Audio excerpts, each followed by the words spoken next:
For major criminal cases. Colleen, are we ready? Are we set up and ready? Yep. Good evening, everyone. I'd like to welcome you to the meeting of the Finance and Personnel Committee on Monday, October 13th, 2025 at 6:45 p.m. Roll call, Grenier is here, Moore. Here. Willard. Here. Yates. Here. All present. Discussion and possible action on police chief retirement and recommendation. I'll take this one. Yes, I would hope so. So, it's, I have mixed emotions, but, I've carefully considered it. I think it's time for me to retire. So, my last day, I'm thinking, will be November 1st. I want to thank you, the board, and the citizens of Lannon, and my fellow officers for your support this entire time. I've learned a lot, and I think we've come a long way. My recommendation is this, that, our newly hired Lieutenant Schley take my, spot, and, he is, more than qualified to take this, chief's position. He has managed, 10 times larger organizations, within the Milwaukee Police Department as a captain. Multi-million-dollar budgets, that sort of thing. He's shown his leadership around here also, not just in Milwaukee. He's got the respect of the troops. And I think he's not just well qualified, but I think he would continue where we started. As far as our mission and vision goes, I think he's the right man for the job. So my recommendation is that he succeed me as chief. Now, when we interviewed Brad, what, a month ago, seems like, that was your intention. Yes. Have you brought him up to speed, as you stated at that meeting, that you would be working to bring him up to speed with the workings of Lannon and? Yes, we have been. I think my last couple of weeks here, we'll be finishing that project off, and he'll hit the ground running. He's a very smart guy, quick study. He'll do well.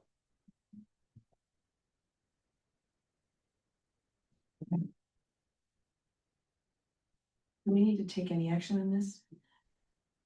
Just to refer it. You should refer it to the village board. I will take a motion. I accept a motion to refer this unless further discussion. I'll make a motion that we accept Chief Bell's resignation and recommendation of promoting Lieutenant Schley to chief. I'll second that motion. And move it on to the board. Yes. We have a motion and a second to accept this recommendation and then to move it on towards the board. Any further discussion? All in favor? Aye. Any opposed?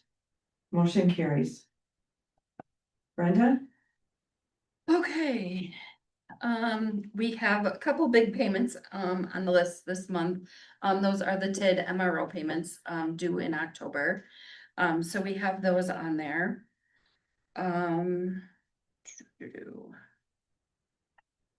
Gestra is the geotechnical drilling on Bonnie Lane, I believe.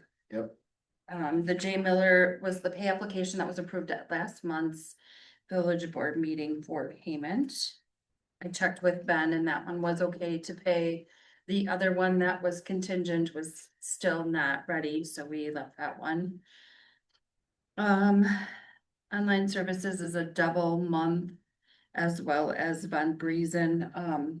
That one is 2 months worth of payments. We had the bill for parking lot maintenance for the ceiling at the Lions. And I haven't gotten the invoice yet for ours yet, but it does look really nice out there. Everything else is pretty much general. Is this Suburban Motors? Is this a payment? That's for or the a repair? motorcycle. No, that's the lease, $2,000 for the lease. Which I think we haven't paid in a couple of years, so they must have caught up with us. The yearly payment or just a monthly payment? Yearly, Yeah. yeah.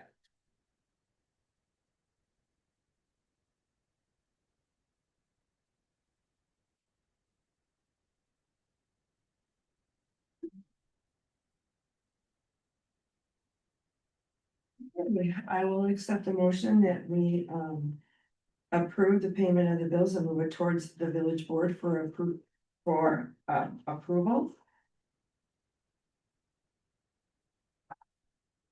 I'll make a motion that we pay the bills as presented by the clerk. I'll second. We have a motion and a second to pay the bills as presented. Any further discussion? All in favor? Aye. Any opposed?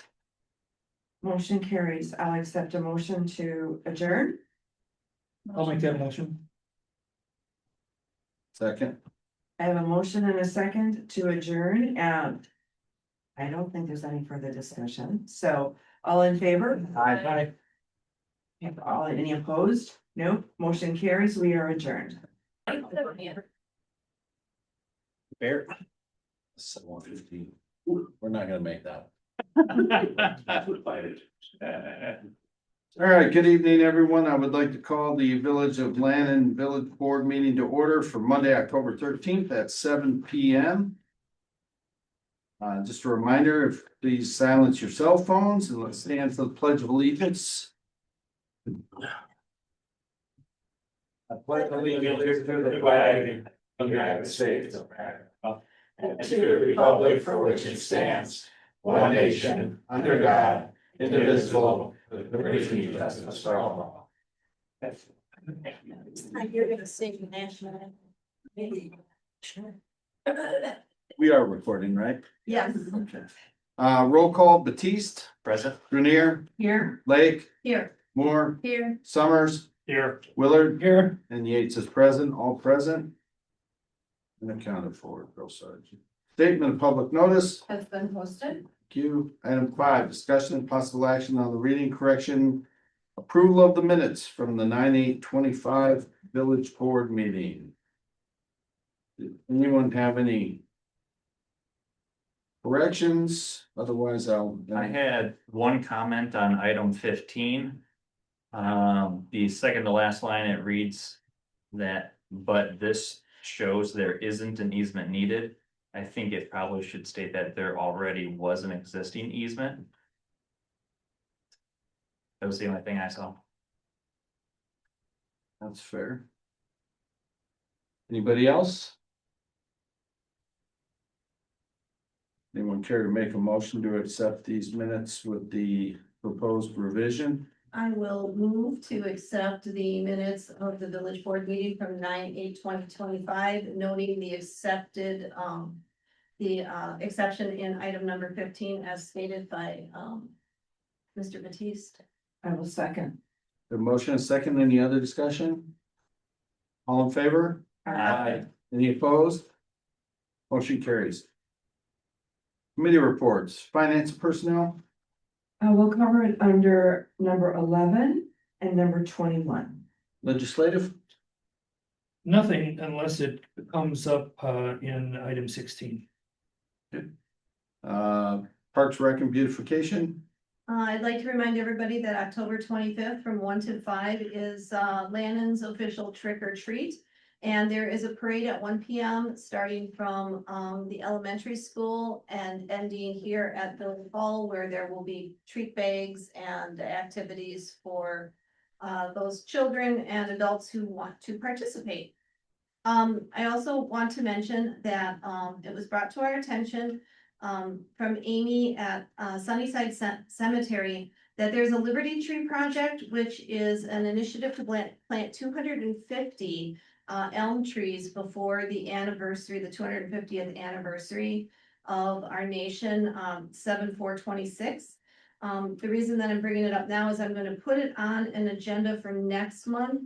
But we also could, the cost to this will be about $200 to $250. And if there's anybody who would like to sponsor that project, I would be open to hearing from an individual or business. And that is all I have. Thank you. I'll do a tree. Will you do a tree? Public safety, Oh, sorry. I was writing notes. Nothing at this time. Public Works, Recycling, Sewer. All right, a couple items. From a water standpoint, I believe we had the hydrant flushing last Thursday. No further report, from that, so seems to be a success, so we're good until the spring on flushing. The Whispering Ridge well, the SCADA upgrades, are kicking off here. Looks like they're gonna be doing a short shutdown or a couple of short shutdowns coming up late October, early November. From a sewer standpoint, there is a buried manhole at Whiskey Corners. This is item 17 on the agenda for tonight's meeting. As a reminder, that's cost shared between 3 other municipalities.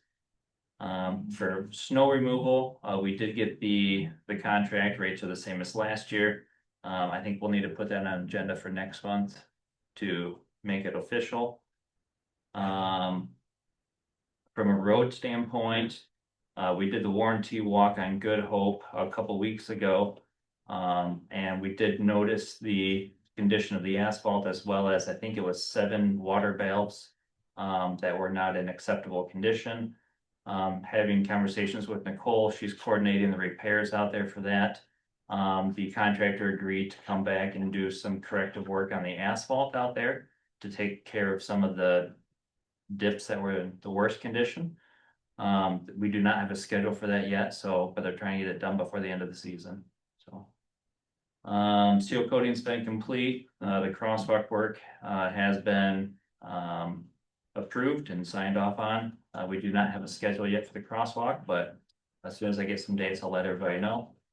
And then the safe routes to school, is on the agenda as well. I believe that's item 19.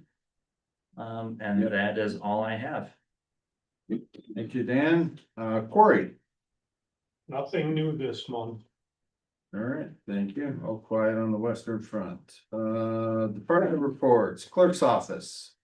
Utility bills went out in the mail last week on Friday. So you will be seeing those this week. There was no mail today, so I guess will be in the next few days. You'll see those come through. Currently working on budget and tax billing information. The office will be closed on Friday this week and next week. I have my son has a couple follow-up appointments, so there may be a little bit of discord in the hours, so if you need something, call first. Nicole is out for a couple of weeks, so we'll just be juggling some stuff around. So.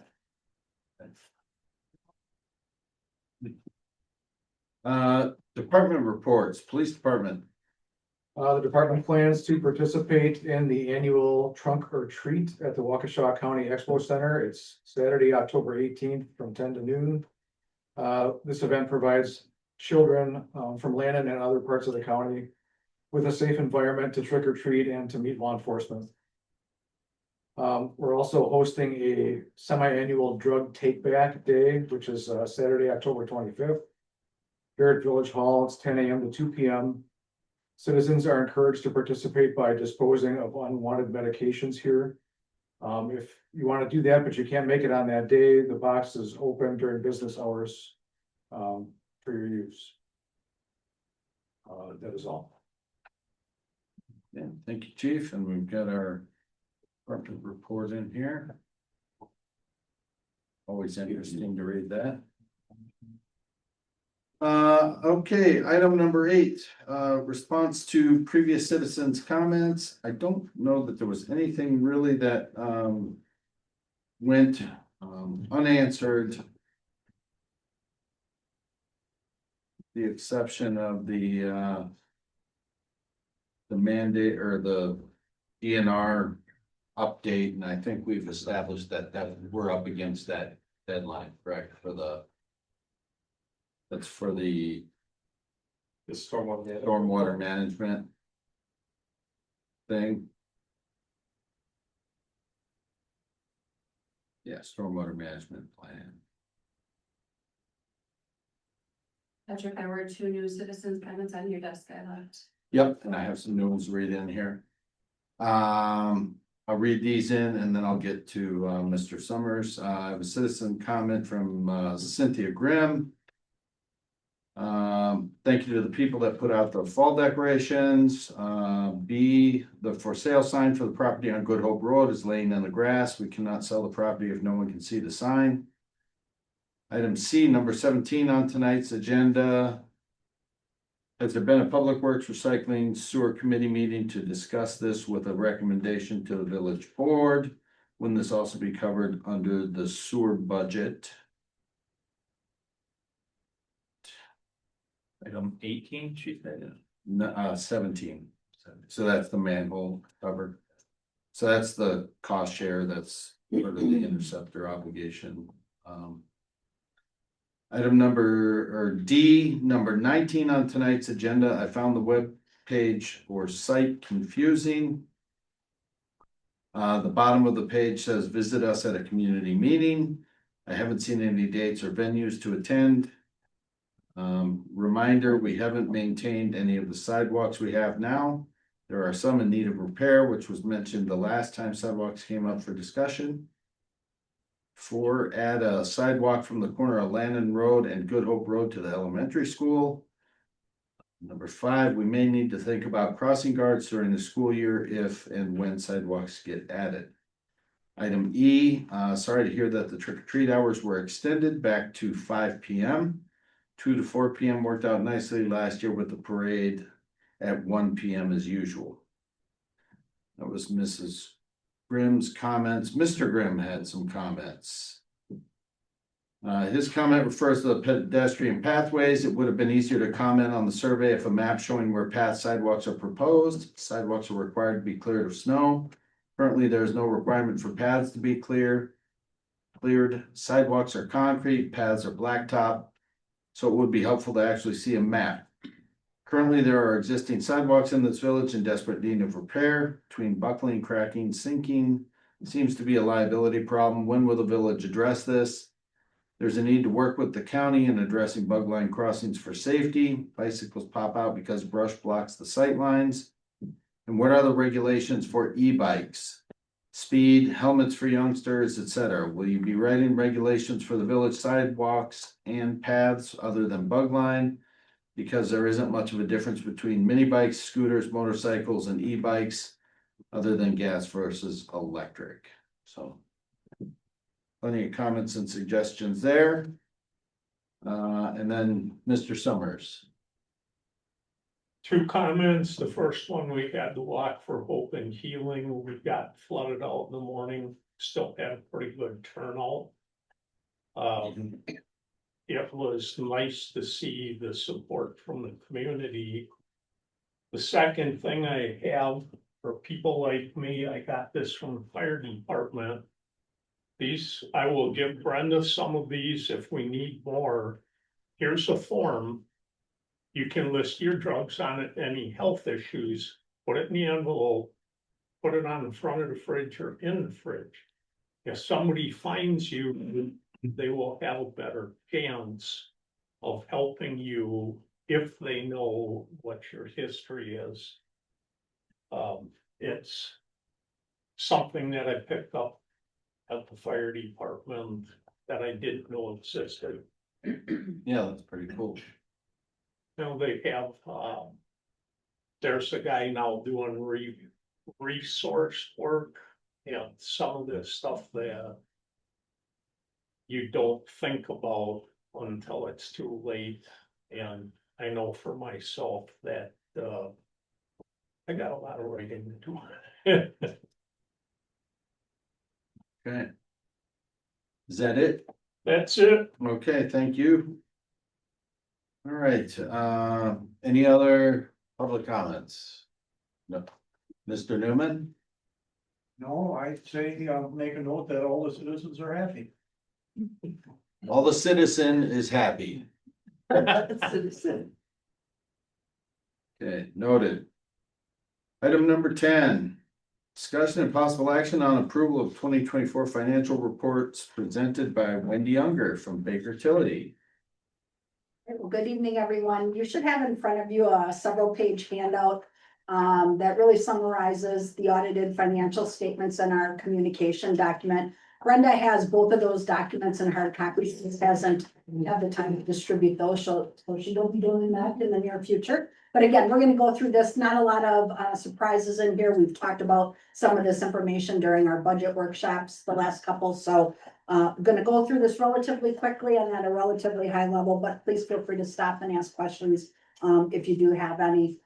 So before we get into some financial information, on the first page, I've included what the objective of the audit is which is to render an opinion on the financial activity for the village. We've done that, included in the audited statements, clean, unmodified opinion, highest level of assurance you can obtain, and the same type of opinion you've received in the past. So nothing unusual or unexpected during the reporting process for the opinion. Switching gears then to some very high level financial information. The information on the second page, we start with the general fund. We're all very familiar with the activities of the general fund. When we look at the general fund, we look at that in comparison to budget, which is the document that the board puts together. For 2024, the general fund activity had 1.35 million of actual compared to a 1.325 million budget. So revenues came in over budget for 2024 by roughly $28,000. And as you can imagine, a lot of activity ebbs and flows, some increases and decreases, but some of the larger items that were noted, shared revenue came in 50,000 over budget. Building permits were $58,000 ahead of budget. You had some additional billings to third parties for your legal and that type of activity. That was 75,000 over budget, but keep in mind that also falls on the expense side, so it's really an offset. And then you were under budget in your revenue categories. If you recall, as part of the 24 budget, budgeted for the sale of the property, which was $54,000, and also budgeted to do some borrowing for 2024, which is approximately 117,000. So even with that activity not occurring, you still came in 28,000 over budget in revenue. On the expense side, 1.329 million of actual compared to a 1.325 million budget. So you essentially a break even. You're a little bit over budget in total when you look at the expenditure categories, roughly $5,000. A couple, again, areas of fluctuation. Legal costs were $25,000 over, but as I mentioned, part of that is a bill back that goes back to developers and such. Building inspection was $22,000 over budget. Keeping in mind when revenue goes up, expenses goes up. So that is the reason for that increase. You also came in under budget in several categories. Your patching and snow removal costs were $72,000 under budget. And then your park upgrades were $23,000 under budget. So again, with the ebbs and flows, essentially a break even year in expenditures. So when you look at the activity, when you put together the 24 budget, you budgeted to break even, ultimately added $23,000 to fund balance for 2024 and ended the year at $314,000 of fund balance.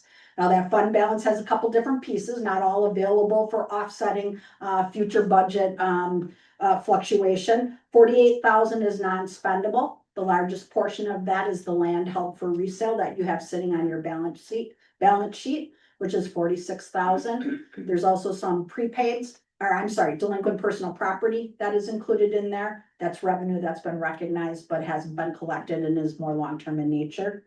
There's a portion of that is restricted. So $65,000 of that is the money for the path from Overstone, I believe it was. So that money is really set aside for a future purpose, so that we pulled out. And then the remaining portion, $200,945, is your unassigned. That's the money that you have really for working capital contingency, roughly 15% of your operating budget. We look for that to be somewhere between 10 and 25%, so it is on the lower side, but still have some capacity there if needed going into the future. The remaining funds, go through these a bit quicker. The debt service fund, this is where you levy a tax, you make principal and interest payment on village debt. This is exclusive of the utilities. This does not include the utility debt. Overall added 10,000 to fund balance, ended the year at 101,000. That fund balance is restricted for debt service purposes. The next two columns are TID 1 and 2. TID 1 had $1 million of revenue, that's increment. You spent 1.5 million, and those are your various developer payments. You had an increase in the deficit of 545,000 and ended the year at almost 1.1 million deficit in TID 1. You're gonna hear the same comments in TID 2. Again, these are in their early stages. Typically, TIDs are in a deficit position and will, as they generate more increment, will swing to a positive. Just to kind of add some thought to that, again, 1 million deficit in TID 1. The increment for 2025 that will be recognized as revenue is 1.424 million. So a nice, almost a 500,000 jump in your increment year over year. So again, if that can continue and expenses remain relatively consistent, that deficit will whittle away in the upcoming years. TID 2, 238,000 of increment, 209,000 of expenses. A portion of that are developer payments, but that's also where the beautification plan costs were paid out of. That were approximately 60,000 of that 209,000. TID 2 improved its deficit position by 28,000 and ended the year at 118,000 deficit. Again, 279,000 is the increment in 25. So a nice should see a additional increase in or decrease in that deficit in 25. The last column that's presented here is the ARPA funds. You'll see very minimal activity. There's a little bit of fund balance in there. That's some investment earnings from previous year. Those are unrestricted. So when the ARPA money is gone, those will move out and go back to the general fund. You do have some remaining unspent ARPA, roughly $18,000 as of the end of 24. Those monies are committed and need to be spent by the end of 26 under the federal guidelines. So just keep that in mind. Is that balance? 18,648 at the end of 24. Those expenses were paid in 25, early 25. Oh, they were. I was gonna say, all right. Yeah. Because I was fully accounted for. Yes. All right, I wanna make sure Just we're. a timing issue. Yeah, right. I got $47 if anyone wanted business cards. On the next page of the handout is the remaining financial information. We've presented both of the utilities here. When we look at the utilities, we don't look at these in comparison to any type of budget activity. We really look at them in comparison to prior years. When we look at the sewer utility, you'll note a decrease in that position of roughly 175,000. That compares to an addition to net position of 465,000 in the previous year. The largest swing in there is that capital contribution line. So as development happens and you collect for the various connections and that type of thing, you have very large revenue figures. When that starts to plateau or go backwards, which this year was only $41,000, the previous year was $360,000. So main reason for that decrease in net position.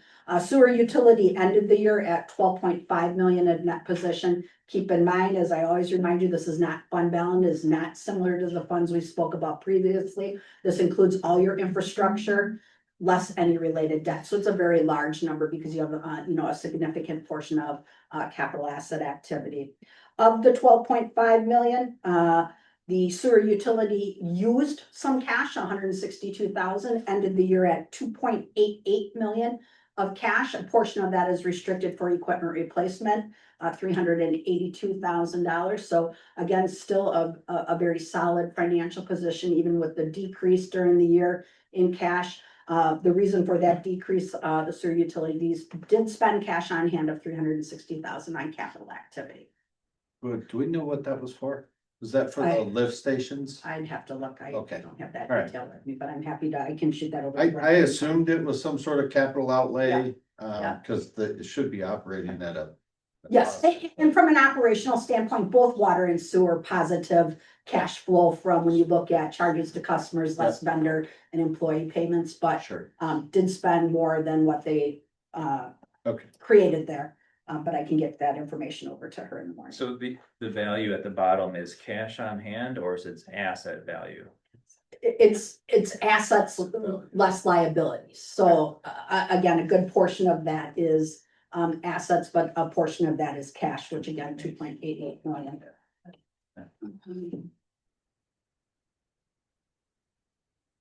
The asset portion less debt is, 7.6 million. Water utilities, similar comments, expenses remained relatively consistent year over year. Capital contributions, although still a relatively high number at $600,000 almost, that's down $160,000 over the previous year. Water saw a positive improvement in net position of $348,000, and that compared to $597,000 in the previous year. So again, that fluctuation in the capital contributions led to that difference. Cash in the water utility decreased by $234,000, but water did have some significant capital activity, and that used $775,000 of cash that was available. Ended the year at 2.85 million of cash, and a small portion of that is restricted for the revenue bonds and the related covenants, roughly 54,000 of that. So again, very solid cash position. On the last page of the handout, we switch gears a little bit. We get to the other document that's issued as part of the audit process, and this is where we communicate comments, recommendations, anything that comes up as part of the audit process.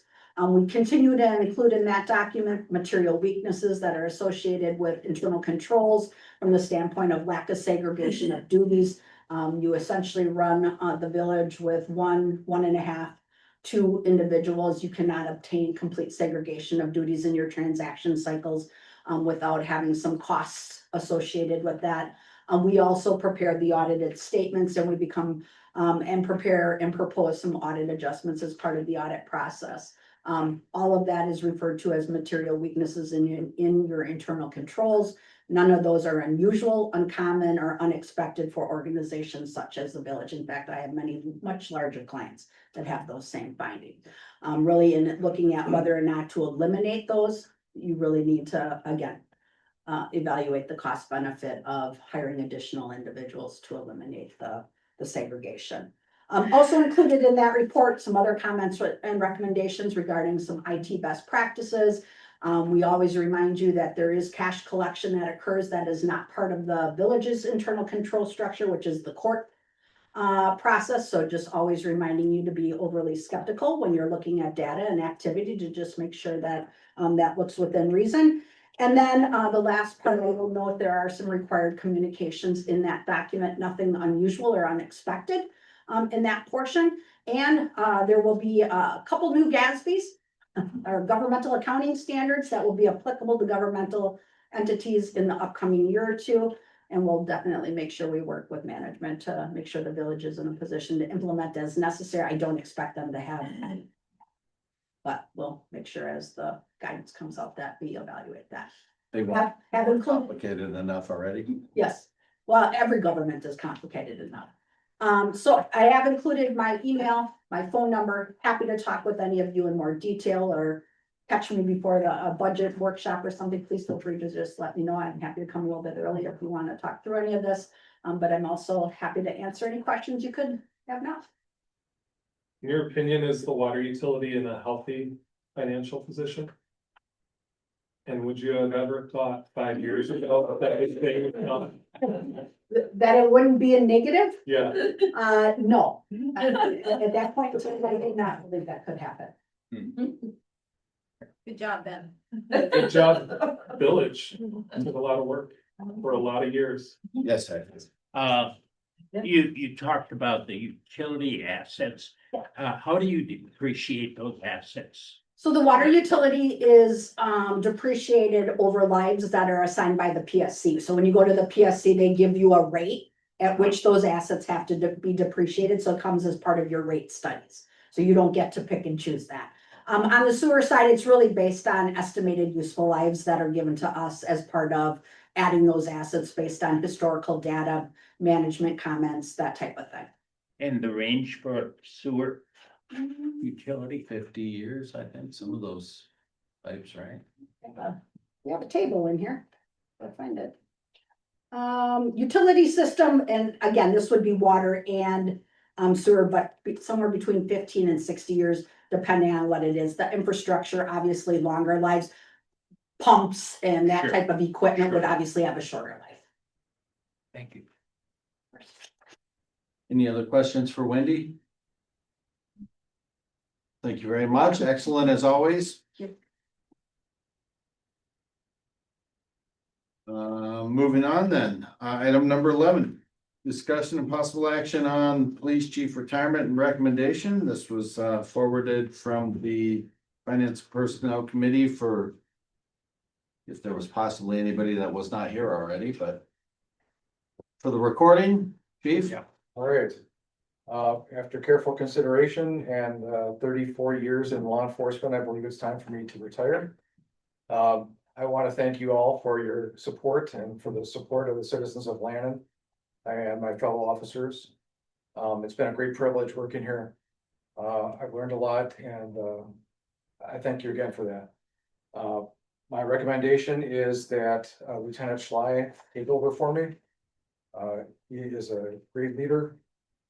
He's got experience and knowledge that he obtained at Milwaukee Police Department, and in a short time here, he's demonstrated that he is more than capable of doing this job.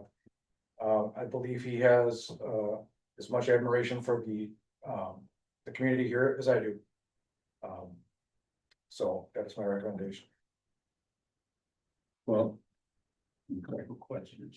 yes, sir. Go ahead. Chief, you indicated you're retiring, you're submitting your resignation effective what date? November 1st, I promise. November 1st. Oh, sorry. He's usually so loud anyway. Yeah. Yes. That was my only question for the chief. Well, thank you, chief, for your excellent service and for being a good steward for the community and finding a suitable replacement before you decided to make that life-altering decision. I'm sure it didn't come easily. Lieutenant, you're still confident that you want to take over and lead this community?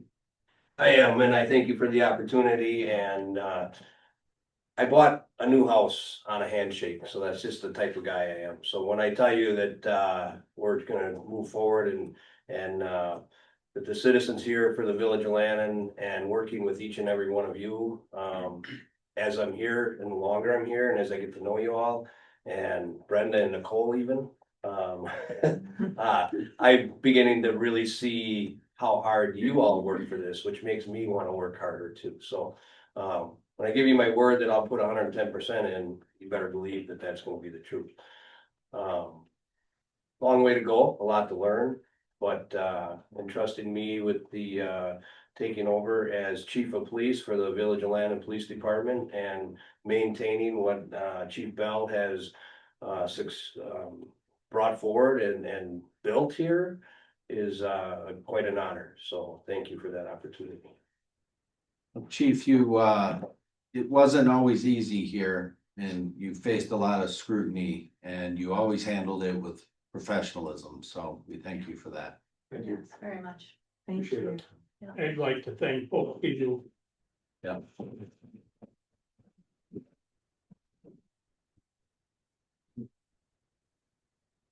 So how many years are you gonna stick around?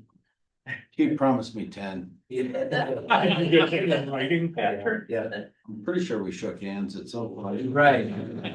Oh, you were sick that day. Yeah, no. Well, that's right. We fist bumped. That's that we have to comply with.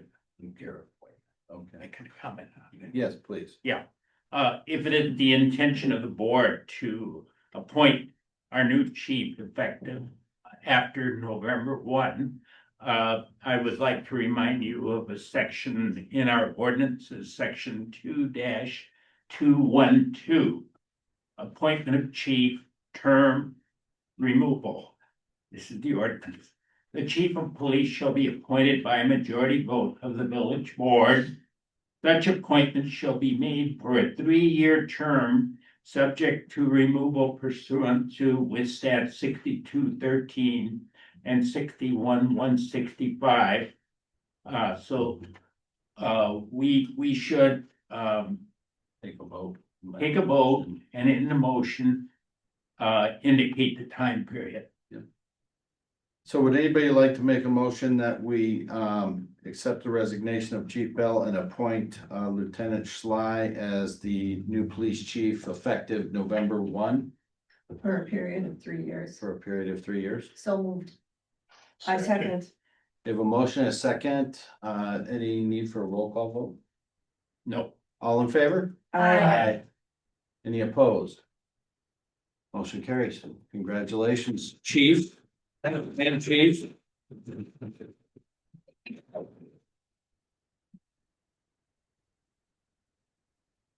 All right, item number 12, discussion of possible action on operator license applications. Singular. There were two for, I believe 12/29. Dan did do, the backgrounds on those. They were good to go. Okay, I will make a motion. To accept the license to serve fermented malt beverages and intoxicating liquor in the name of Isabella Wickens. Wickus. And Meredith Gustafson, I will second. right? Are you impressed I could read that? Yeah, I think she could have picked a smaller font, but. So we have a motion and a second. Yeah. Any other discussion? All those in favor? Any opposed? Motion carries. Item 13. Discussion. Possible action on contract for assessors revaluation services. We got new versions of this again? No, not exactly, but. Okay. You want to recap where we Yes, started okay. and where we are today here? Right. Okay. As you may have, recalled, back in September on the 8th, the document that had just been passed was approved by you, with regards to the assessment services. You'll recall that, the previous assessor firm that we had was acquired by this, entity Catalyst out of, Georgia, state of Georgia. And at the time, I prepared the red line document, which you see largely in blue, and struck a lot of their language. Subsequently, I received a communication from Catalyst, basically saying that they had reviewed my changes and that they were acceptable. However, That's the that famous However.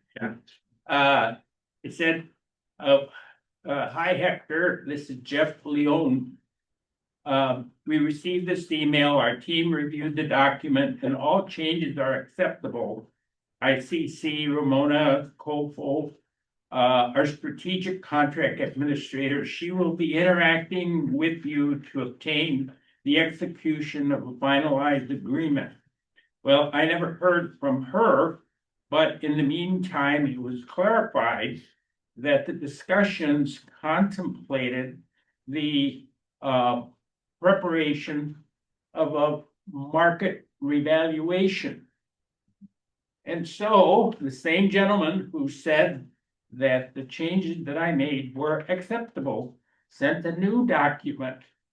And the new document had a different price. You have that new document in your material, $51,300, as opposed to the $36,000 amount.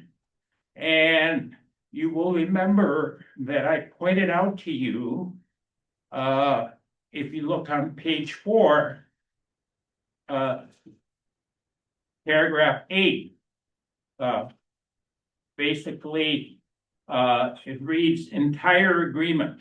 This agreement constitutes the entire agreement between the parties and supersedes all prior or contemporaneous agreements, understandings, and representations.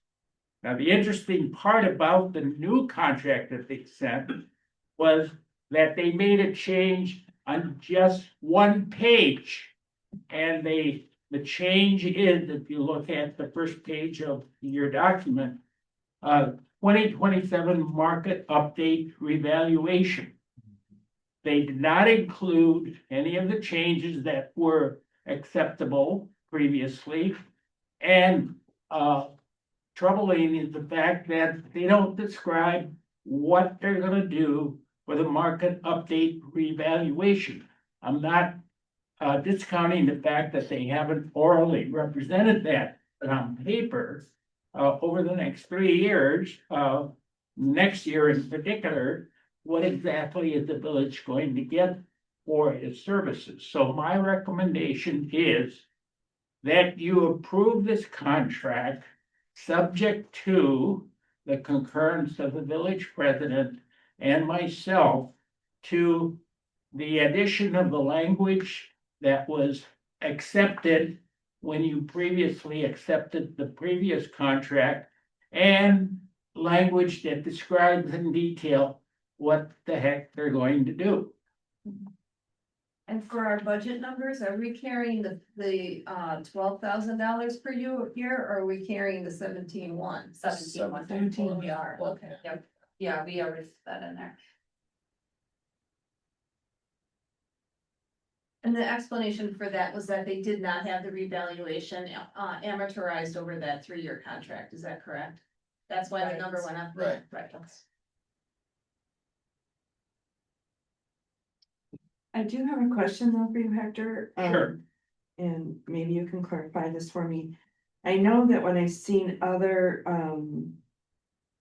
contracts that have said the term of the agreement will continue as stated in the above pending, termination or notification. Usually they state in there, they need a 30-day notice or a 60-day notice or a 90-day notice. Do you know what I'm talking about? Right, for termination. There is a termination provision in there. And the one that you corrected? Let me just. If you look on page 5, paragraph 5, 5.3, termination. Either party may terminate this agreement with written notice to the other party. If the other party, breaches any material provision of this agreement. Termination does not relieve either party from their obligations accrued prior to termination. So since we're buying the services, the breach that we would commit would be to not timely pay their bills. And if you look on page 1, under section 1.2, they say invoices are due 30 days after the date of the invoice.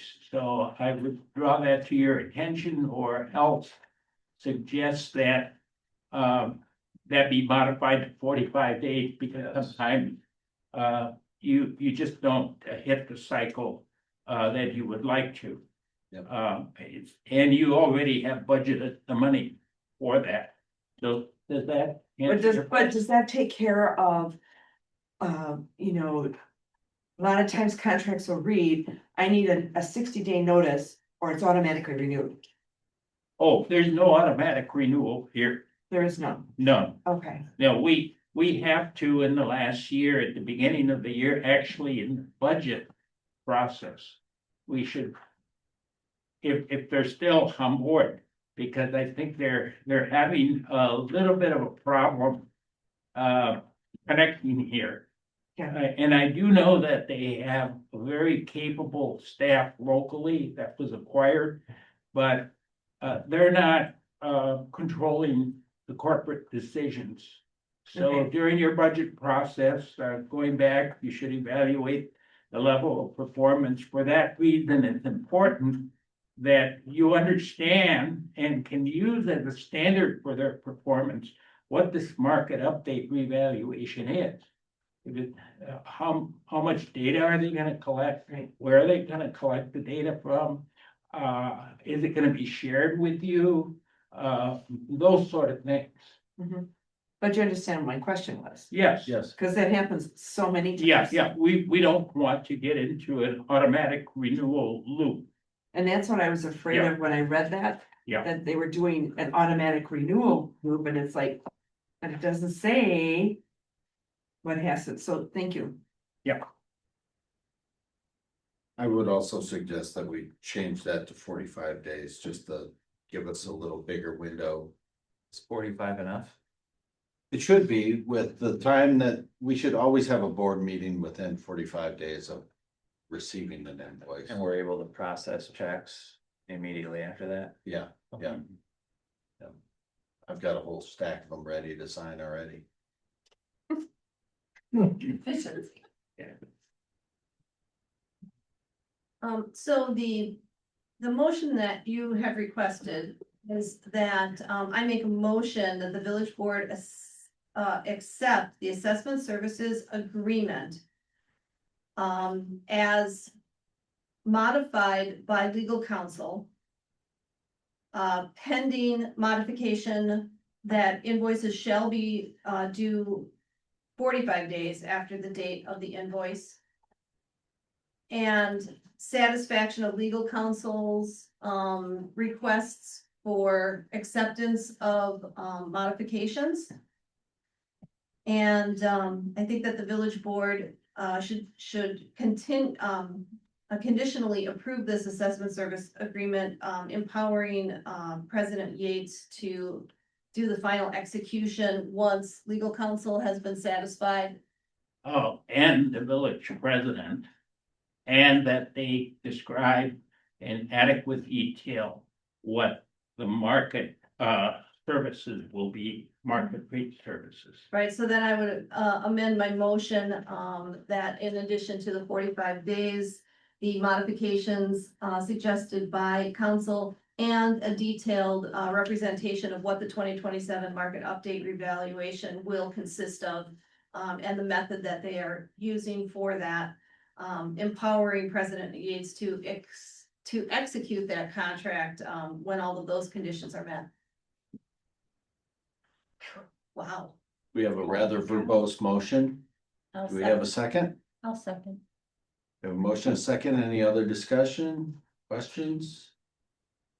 All in favor? I, Any opposed? That motion carries. You get all that, Brenda? I think so. We are now using AI assistants and I'm actually testing them. But no, seriously, I am Can interpret that. reading as much into this. I want to see what AI writes say. I'm feeding minutes as. Thank you for the throw. Don't mean to. It's true. Well, the more thorough I am, the better that AI is. You So, have to train AI. so. yeah. Yeah. I'm All right. trying. Item number 14, discussion and possible action on contract for property tax assessment and billing with Waukesha County. This is our annual. Annual contract with the county for them to update all the assessment information for us and then do the property tax billing through their system. No significant changes. Everything looked the same to me. I'm doing a training with them next week in the tax billing process.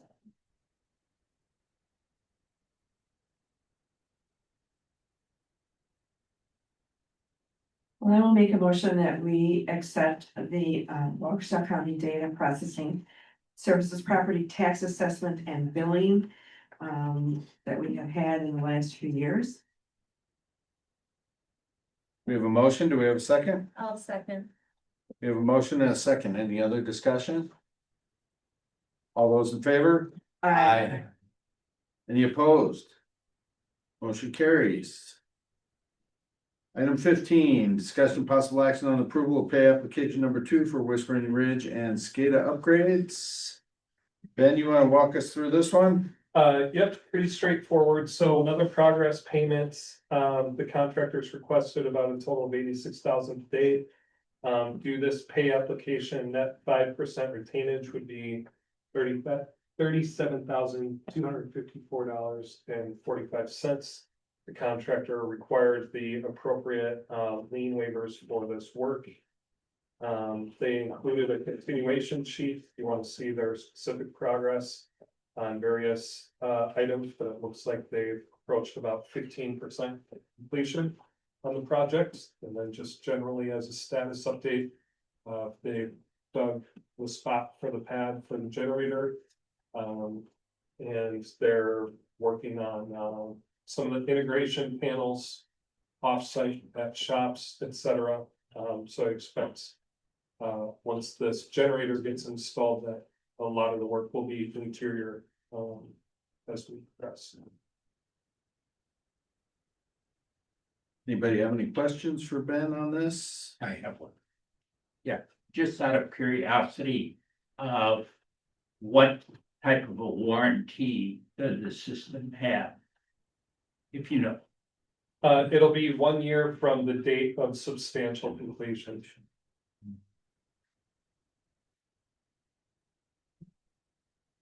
Will we Seems to- still have a maintenance agreement with,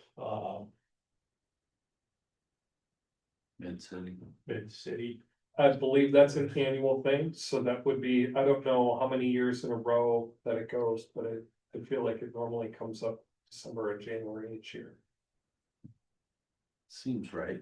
But this, the work related with this would not really impact the need for that service. But what it does is it gives Mid-City or whoever the operator is a lot more remote monitoring capabilities among just updating some things that are due to be updated. As far as the actual power infrastructure goes. But the interface will allow Sarah to say, log in remotely. And actually check alarms and operate things remotely. So instead of right now just getting dialed for an alarm and not really knowing what's going on until she physically comes here. Whether it's her for the water side or Sussex for the sewer side, they'll just be able to remote in and kind of know exactly what the issue is. My question was more who's gonna pull a dipstick, make sure there's oil in it, the coolant that was. Oh, for the new Yeah. generator? Yes, to make sure that we don't end up where we were at 5 years ago. That- Yeah, that's a that good, really is part of the electric, but just so we don't, forget about it. yes. Yeah. Yeah, that'll be a good question to ask Sarah, if that would be included in their scope of work as the operator. Cause if it isn't, we should get somebody else. They were doing that and the test running. Yep. They were doing the load bank tests and all that stuff. So I would assume they will maintain it. Do we need to have any training by Miller Electric to Mid-City? There will be required training Yeah. when it's placed into service. And it's typically the operator that attends, which in this case, right now it is Mid-City. And then usually someone from the village also attends. So I'll attend, I'm Yeah. sure, and then I don't know if Dan's interested or not. If I'm available. then there's actual like training sign-off certificates. It's close to home. Wow. You can push the Brady Bunch over there in the way. Okay, any other questions for Ben on this one? Otherwise, I'll entertain a motion. I'll motion to approve. Second, We have a motion and a second to approve. Any other discussion? All in favor of approving the Pay application. pay application for Jay Miller in the amount of $37,254.45. Say aye. Aye. Any opposed? Motion carries. Item 16, discussion and possible action to adopt the downtown vision plan and development guidelines prepared by Architecture and Planning LLC via an amendment to the land and ordinance 78-123. If you recall, we have seen this before. This simply is the final version with everything else flushed out that we did not already accept a recommendation from the planning commission to adopt. And in synchronicity with that, Hector has prepared an updated ordinance amendment that will need an approval. That helps to align and identify what the controlling mechanisms are in the event that something doesn't align with the plan or the ordinances. And I just have one change on the first page in line 20. There's an extra D on evaluate. Who? Yes. My technique. That's all I caught. So if you would like to carry on Sure. your commentary, Hector. Got 30 Yes. seconds. All right, this ordinance amends the zoning code. Some of you were not on the board, I believe, when the study was undertaken. So I thought that it would be beneficial to bring everything to your attention.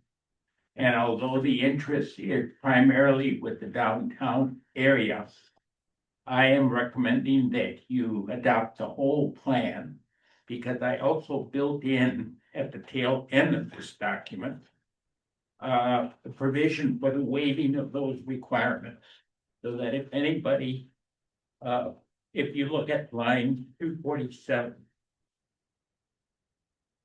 page 8,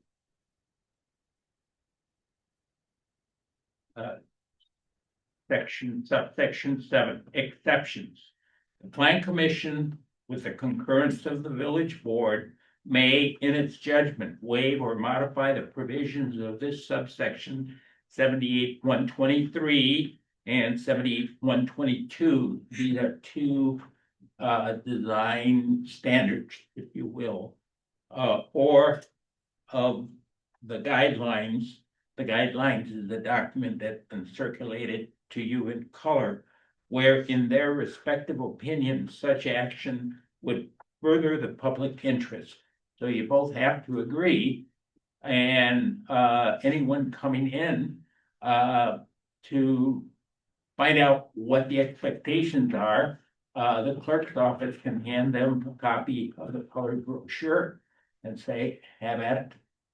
So, but wouldn't those line items essentially give the plan commission and the village board the authority to do whatever they wanted as long as they agreed on it, regardless of Yeah, what is in this?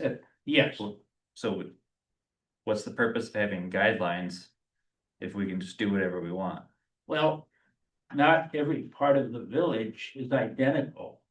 And you will have to tailor the reaction and the expectations. For example, if you go to the part of the village that involves the prior Hatfield, was it Hatfield? Jared? Hatfield.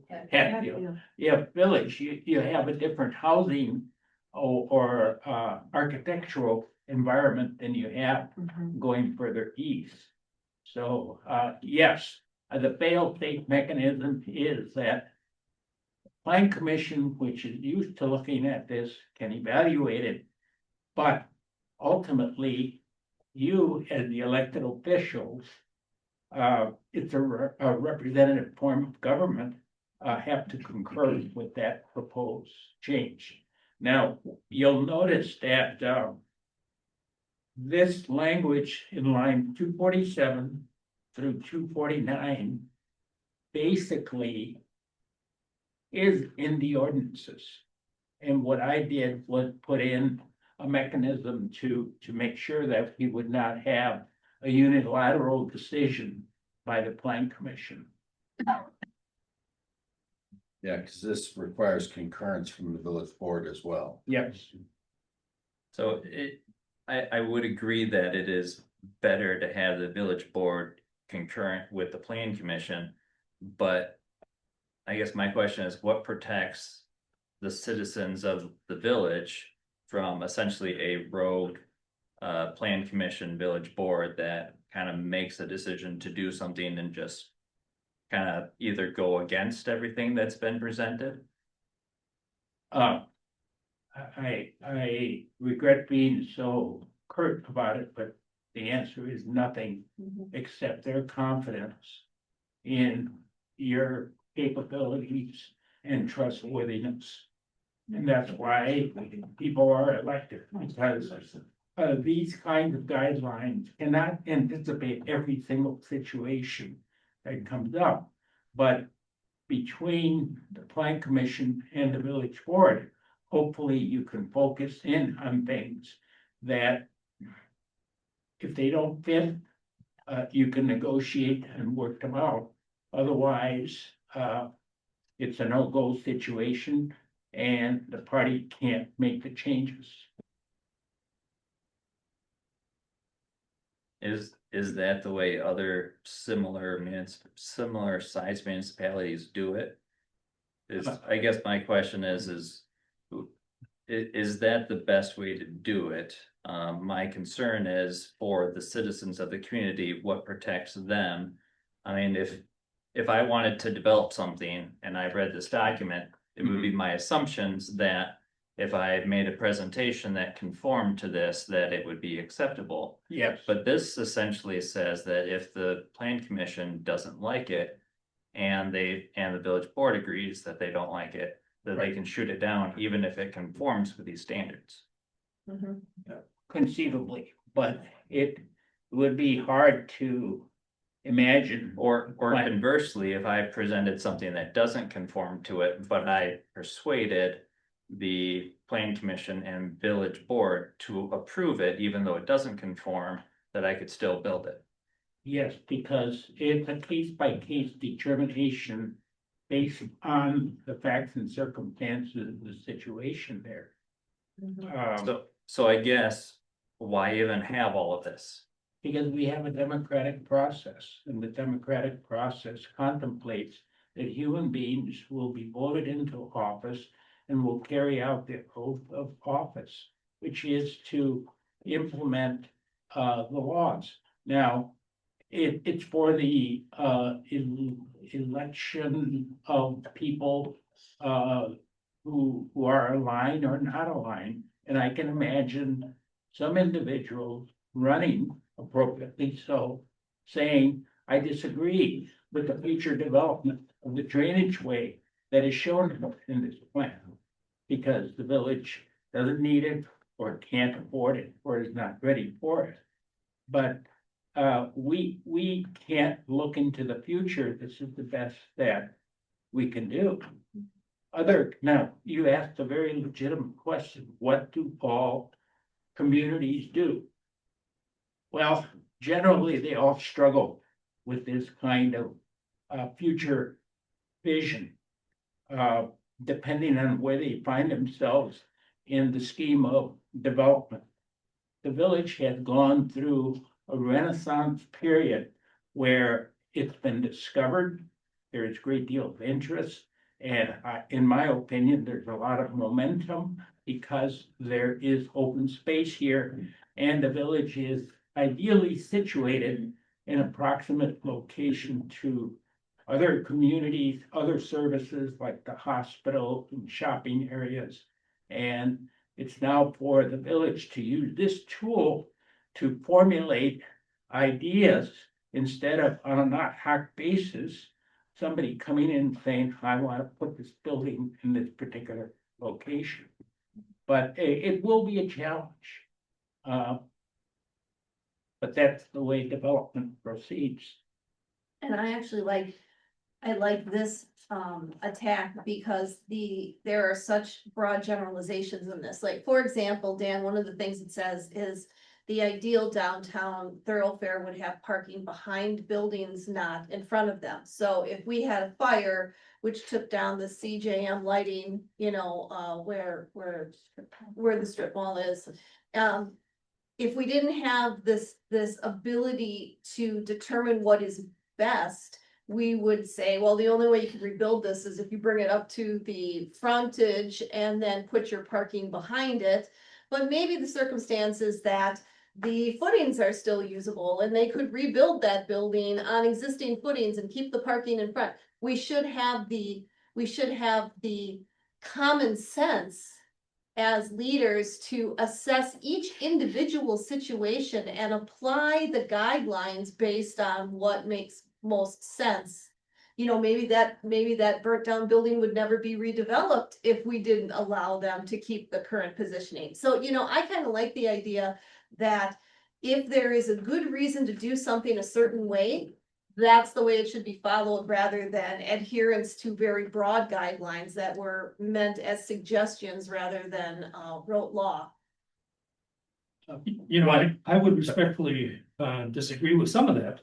You know, it's nice to have a plan. But to me, this architecture plan is restrictive in future development. It seems extremely granular and would not allow for organic development. And you know, it contains elements that I certainly don't agree with, like high density housing. You know, when I went to campaign, you know, I spoke to hundreds of people in the village. And not one of them said they were in favor of high density housing in this area. And this is kind of a template to go down that path.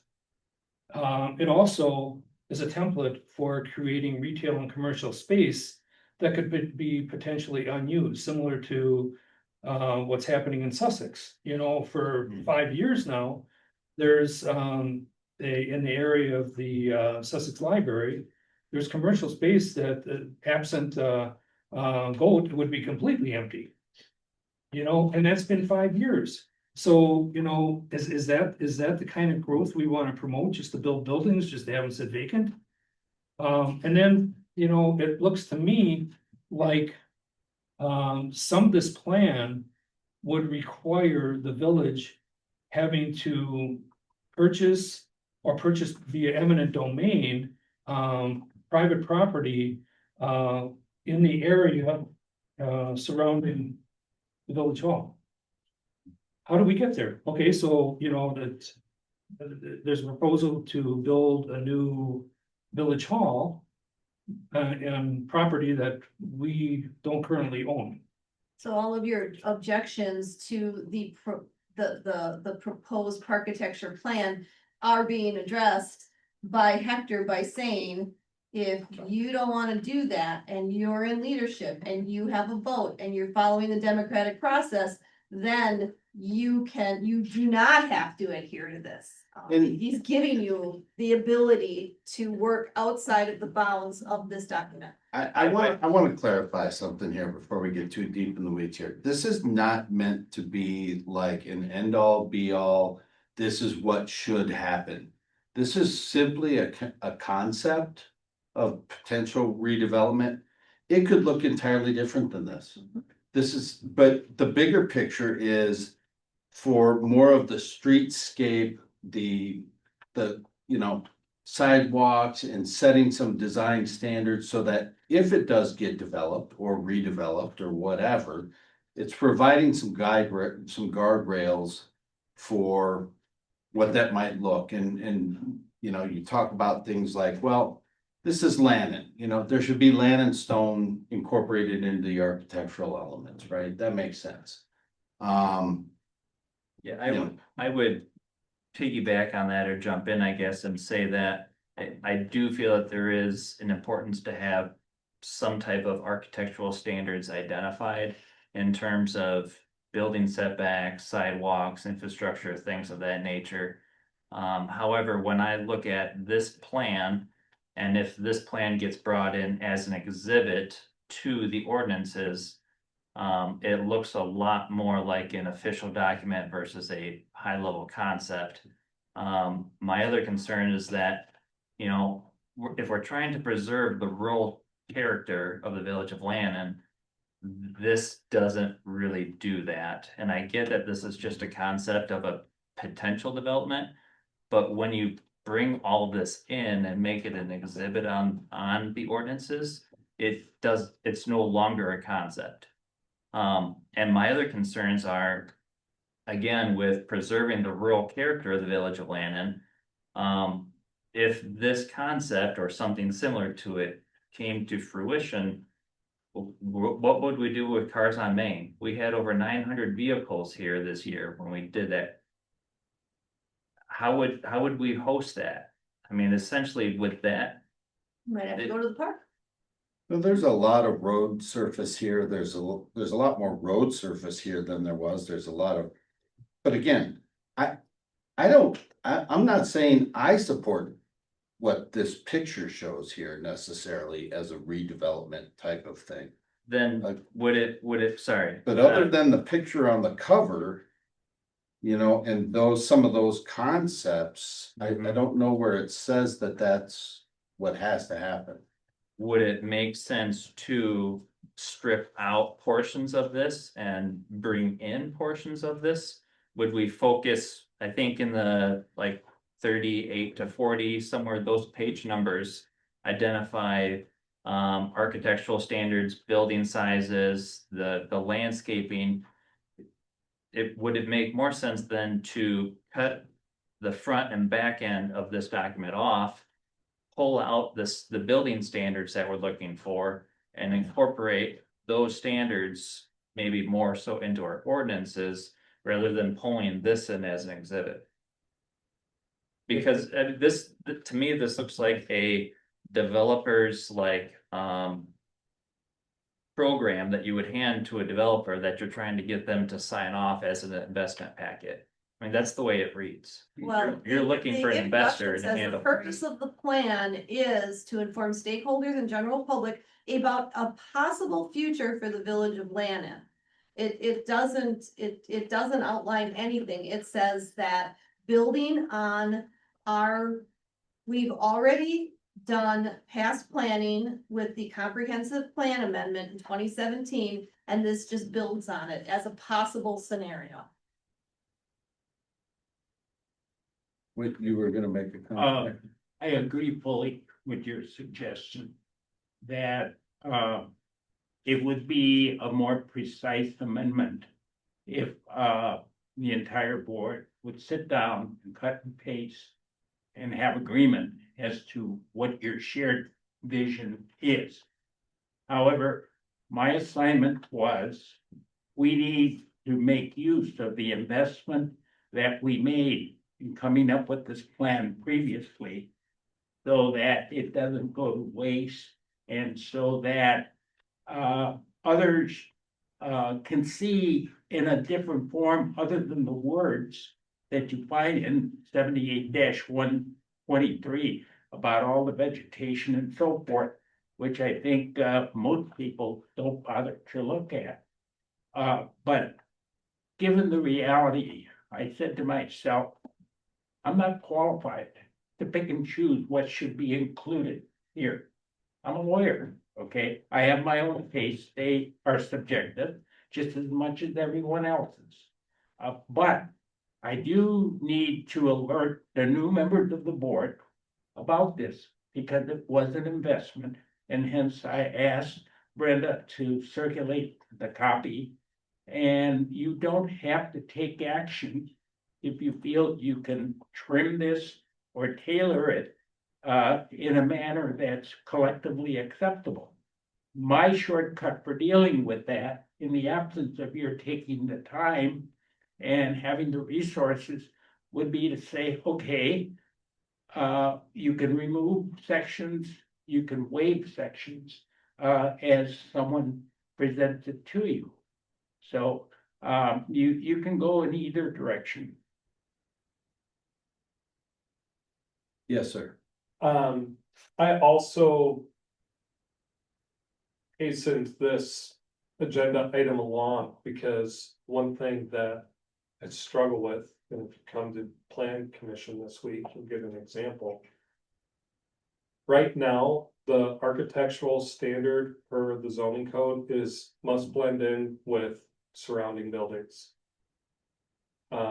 So as folks have hopes and aspirations and a vision, albeit we each may have a different vision of what downtown might look like, I feel like it's most challenging right now with the ordinance that's codified right now to try to uphold any type of standard. So I know that, you know, the elements being discussed have been controversial for a long time, and I think that's why this is kind of sat on back burner for a while. But I asked for it to come forward because we're, you know, there's two properties on the corner of Main and Good Hope that are actively for sale, and I imagine the Plan Commission and Board are gonna have a strong interest in seeing how that should turn out. And we need something better, frankly, than what the current code says for the standards. And I think as Dan stated, the standards as described in pages 38, 39, and 40 adequately provide that guidance.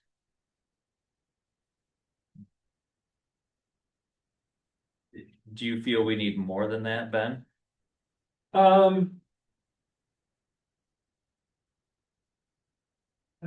Chapter 4 of this document starts on 34, and that's the development guidelines. That is the minimum I would want. I think it's also important to understand the scope that architecture was asked to take on.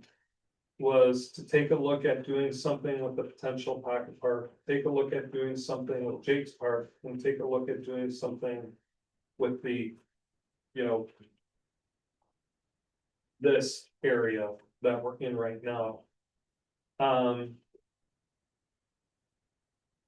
have my own opinions about those other visions. And that has to also do with potential synergy around fundraising or other applications. So I personally like the park plan. I like the pocket park plan. Just speaking frankly, I think what would happen with this property and the surrounding properties here, which is the controversial part, is so far out in the future. That I don't think there's any harm in establishing a type of a vision. The board doesn't care for that. That's kind of up to you all. How's that for an answer and not answer? My question, since we're kind of, you know, debating more or less, with like the pedestrian facilities and like the landscaped right-of-way areas, who maintains that? Is that all village property, village maintained? Because we struggle with our budget and to maintain and take care of where we're at today. Now, if we start doing landscaped in the right of ways, we're gonna need to pick up additional staff and additional cost to do annual plantings of flowers and watering and things of that nature. Again, to Ben's point, it's probably multiple years down the road. But would it be the expectation of this vision that those elements are developer owned and developer maintained, or would they be village owned and village maintained? I think that would be negotiable, I would think, in terms of a development agreement, similar to like we do with the path extensions or sidewalks for pedestrian accommodations. Yeah. Here's how I would see that actually getting fleshed out. And when I say this, I have the Dronin property in my mind, right? That property's been into to since its inception in 2018. The building's obviously very close to the right of way, et cetera. In all likelihood, when that property redevelops, it's gonna get torn down and there's gonna be a different building. I would love to point at some of these elements when doing a site plan review.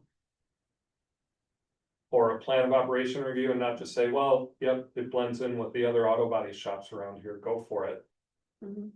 The reality is they're gonna have to meet some type of stormwater management thing. And here, the green infrastructure or the landscaping in the right of way or whatever, I see that as an option. On a development by development basis, maybe that fits, maybe it doesn't fit. I think just to give credibility to your concern, what I see in other communities that require this, if a planter box goes in the right of way, usually the developer builds it and then it's the municipalities to maintain. Unless a business association or somebody adopts it. Not every development requires a developer agreement. I believe if the village is gonna partner with TID funds, it's absolutely required. But if someone wanted to buy that property right now and just do it all on their own and not ask for any assistance. It's not a guarantee that there would be a developer agreement. I would like to think that staff would, Hector in particular, would be a pretty good. Kind of. Do a good job of keeping an eye out for the village's interests and probably requiring maintenance agreements, et cetera. But we would. Whenever a proposal came through for that or any other property, now I have something to say, okay, does it have these elements or not? And if someone wants to do a subpar kind of development, if this is adopted, then we have something to say of like, no, that doesn't hit the mark. Try again. But if they wanna do meet their stormwater objectives by doing permeable pavers instead of landscape there, like we can kind of discuss that at a staff and plan commission level. I guess what I'm realizing, listening to myself talk about this, is these are truly guidelines, not exactly requirements. I know that can be perceived as a bit of a circular argument, which is why I kind of like Hector's approach to this, in that applicants will be required to meet the guidelines. But the guidelines are guidelines, they're not requirements. So I think it involves close coordination between the applicant and the plan commission, and I guess ultimately the board, to see that the elements being proposed at the time kind of meet what back to what you said, what the elected officials feel are most appropriate for that particular development at that time. So I too struggle with like, it's not as tangible in some ways as I would want it to be. Right now there's requirements for parking lot landscaping that Jerry probably knows. It's per however many square feet of parking area, you're required to do X number of street trees. It's like, well, sometimes that makes sense, sometimes it doesn't, but that's a pretty rigid requirement that's right there, and we always gotta ask plan commission for flexibility on that. This one's kind of starting more flexible and allowing some discretion from the plan commission and the board to see what they want to do, see a developer do on a particular property.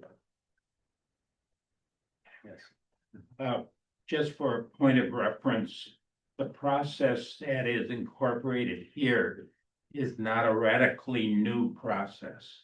The village has a number of planned unit development agreements where the essence of that is to allow for flexibility, including modification of height requirements or setback requirements.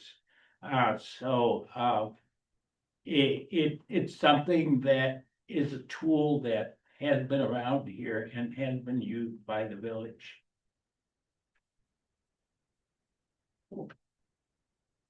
Is there a public hearing that would be required for making these ordinance changes, similar to how we had a public hearing Yes. when we did the Yes, ordinance change for? yes. Again, my intent was to bring it to you so that you appreciated what's there. And then we go through the formal process of publishing a class 2 notice, having a public hearing, and you're receiving a final recommendation from the plan commission and taking action if you wish to do so.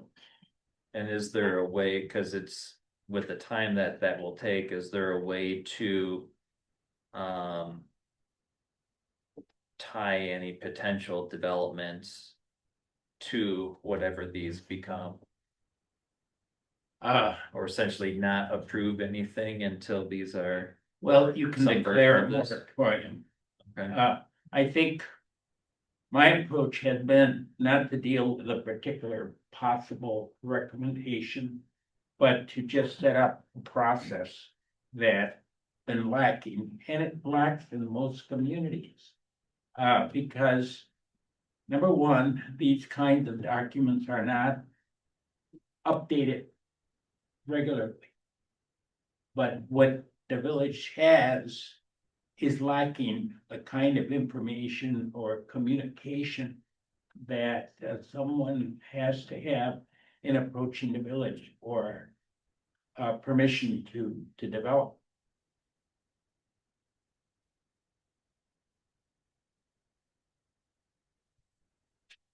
Yeah, and for the record, this picture here is, I don't particularly care for this either in its final form.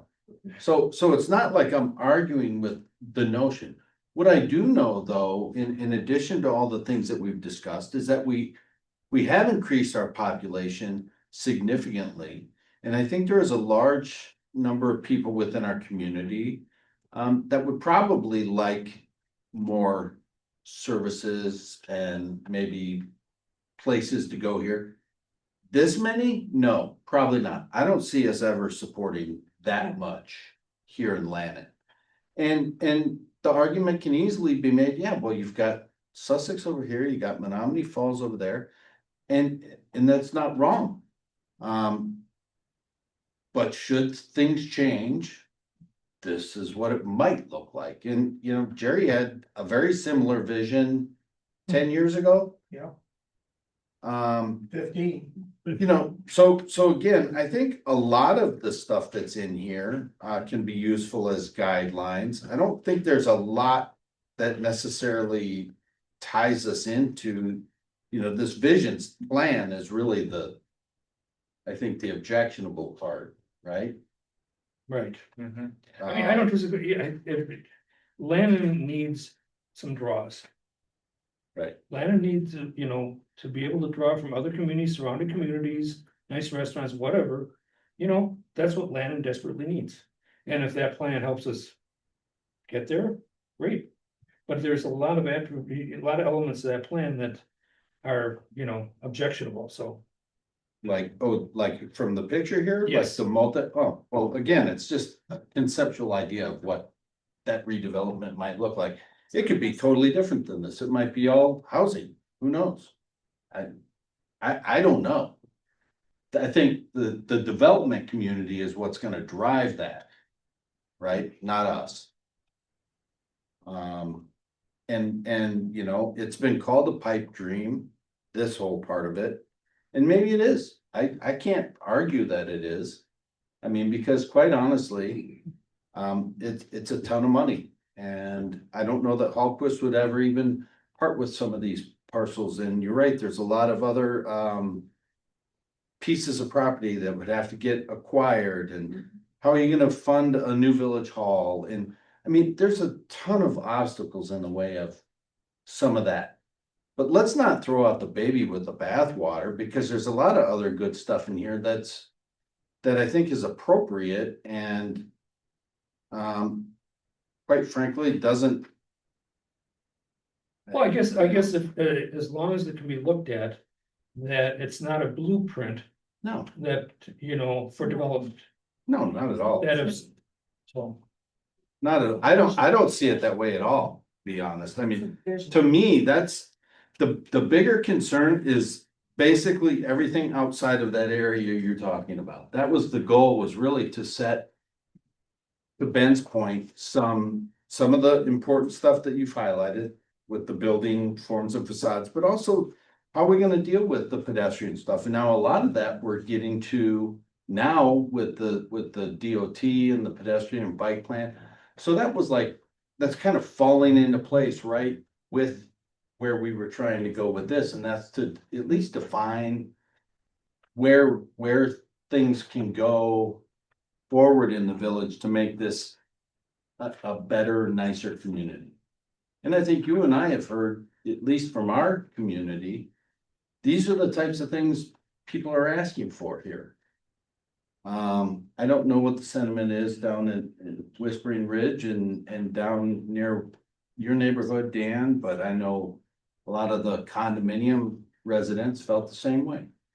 I don't have a pulse on everybody's opinion, but that's why this was a long process. We sought a lot of feedback and again, in my mind, I think we're getting hung up on this picture thinking this is the end all be all and you've got to fit into what this concept is. This is purely conceptual in nature. You had a comment, Jerry? I would table this issue because you pretty much beat the horse to death. And it's not going anywhere and it's not going to, needs a lot of money. It's just basically a vision. I just followed it, Well, it's a just guideline. Yeah, it's just a vision. Sure. It's not anything As concrete. as it is today, it's a vision, but when you take a step and make it an exhibit of the ordinances, that changes it from a vision to now a formal guideline and almost a regulation. So as it is today, it's a vision, you're correct, but if we take that next step, it no longer is, legally. So, except for lines 47 through 49, where the board and the planning commission can do whatever they want. I don't see how it makes it. Yeah, I don't see how it I mean, the zoning is what is going to drive the use. Most of this parcels need to be rezoned in order to conform with the vision. But I would agree that Landon needs to do something to kind of keep up with some of the other areas to draw some more into it. I would like to see it done organically. I would like to see some of these standards on the last pages, section 4, brought into that plan. Personally, I think that the conceptual renderings can be misconstrued, especially if they're brought in as an exhibit and part of the ordinances. So if we're considering adding something to the ordinances, I think we need to get rid of all the conceptual renderings, bring in the descriptive context that can provide guidelines, and put in there maybe some more definition to certain things that we want to see. And then that gives parameters for organic growth to happen in our community. What scares me is if we make a one master planned agreement, which is kind of the way this reads, that you're gonna have a lot of growth here, that, if this is successful, you get a couple hundred, maybe even 1,000 additional residents that come into the community. And what does that do? I mean, just look at the growth that we've had to our inland in the last couple of years. And what did it do? It tipped our scales on our fire coverage. It added another percent, which greatly impacted the cost that we pay on an annual basis to Menominee Falls Fire Department. We added another 800 to 1,000 population in Landon, and Menominee Falls maintains pace. Our cost for fire will go up another $100,000 a year. And if we're still within TIDs, we don't have a mechanism to pay that. If we did it outside of a TID, we would have the property taxes to pay that cost. But within the TID, we can't. But at the same time, we don't have the funding to do any of this either. I'm gonna say no. Again, organic growth. How much of that has happened in Landon historically? organic growth. Zero. I'll just, Since the sixties. I know you're newer in this community, so you may not realize that, but it's next to zero. The only thing was the Whispering Ridge condos. Right. That was it. And look at what that went through with bankruptcies and delays and. Well, that was part of the market conditions at the time, so that's nobody's real fault, but. You know, I mean, I don't disagree with you, Dan. I would love it if stuff would organically happen here in Lannon. And I know that's. We're gonna go back and forth on TIDs and not TIDs for the next 2 years. I already know that. But the fact of the matter is, organic ain't coming. It's not coming. So that's my opinion, but again, it's just an opinion. But on this agreement, so how can we at least, can we move forward on a public hearing for the ordinance? Yes, Revision with the Yeah, exception yeah. of adding, if we want to, as a group, reconsider adding this as in an appendix. well, at this point, but- you've gone through the first stage. That is collectively, you have revisited the guidelines. And in this document, I referred to them as the guidelines. I think what you can do is collectively vote to have Brenda start the publication of this. There has to be 2 insertions plus another week. And you also should tentatively give some thought, not tonight, but give some thought to the scheduling of a public hearing so that the word gets out and all segments of the community are aware that this is on the table. You're not obligated to enact anything. And the plan commission can come forward and renew its own assessment of this, which I think would be beneficial and informative for the board members as a whole also. So you're recommending, if I'm understanding correctly, is that we just make Instruct, a motion to instruct the clerk to initiate the notice process for a public hearing, right, and that's it. right,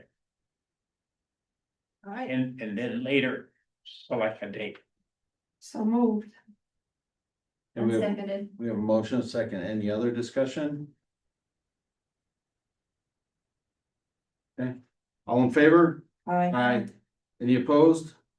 Nay, I'm gonna go no on this because of concerns already noted. I joined them. Okay, so we have 3 nays to initiating a public hearing posting. 4 to 3, motion carries. Item 17, discussion and possible action regarding a manhole repair on the Landon Interceptor sewer.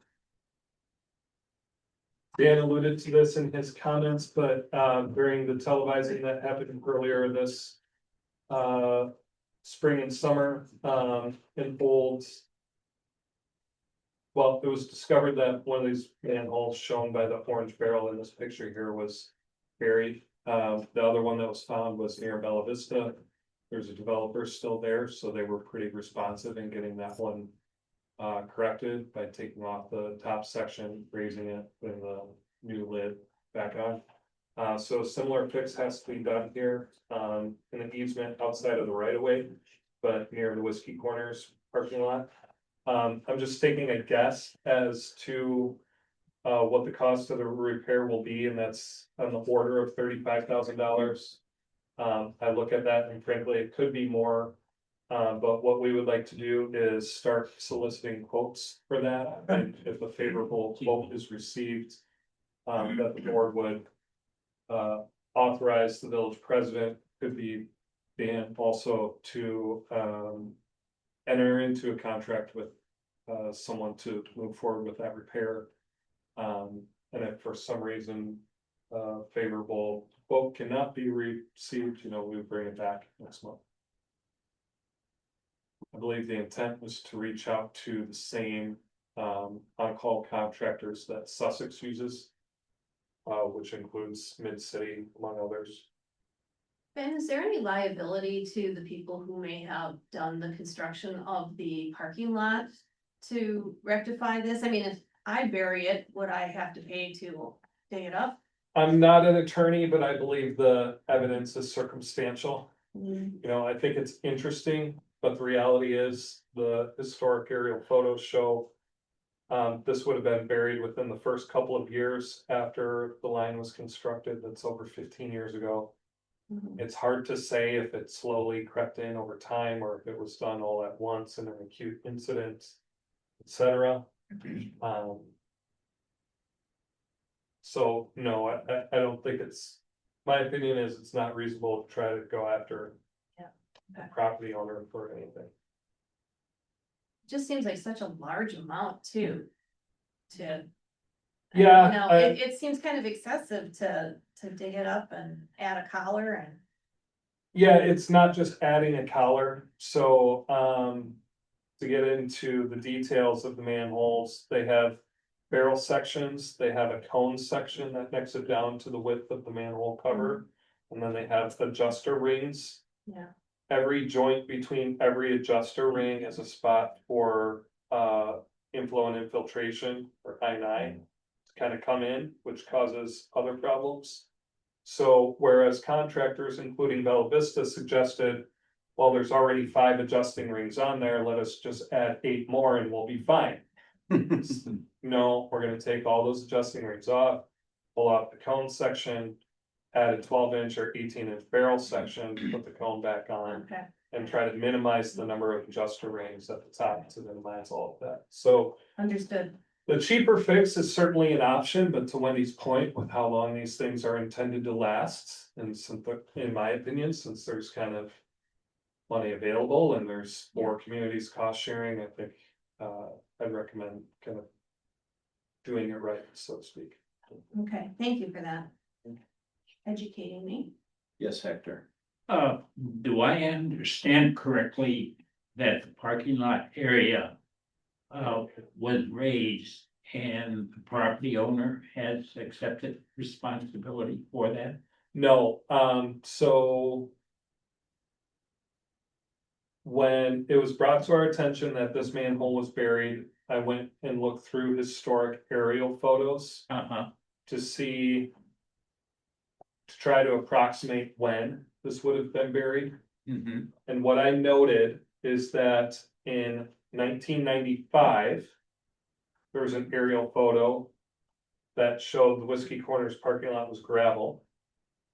The sewer was installed in 1997. There were no aerial photos. And in 2000, the manhole was not visible already. Okay, so it was not visible in 95 because it wasn't there. It wasn't visible in 2000 because it was buried. But also in that 2000 photo, it looked like the Whiskey Corners parking lot had been paved. Okay. So I suppose, I opine that it's logical it would have been buried while they,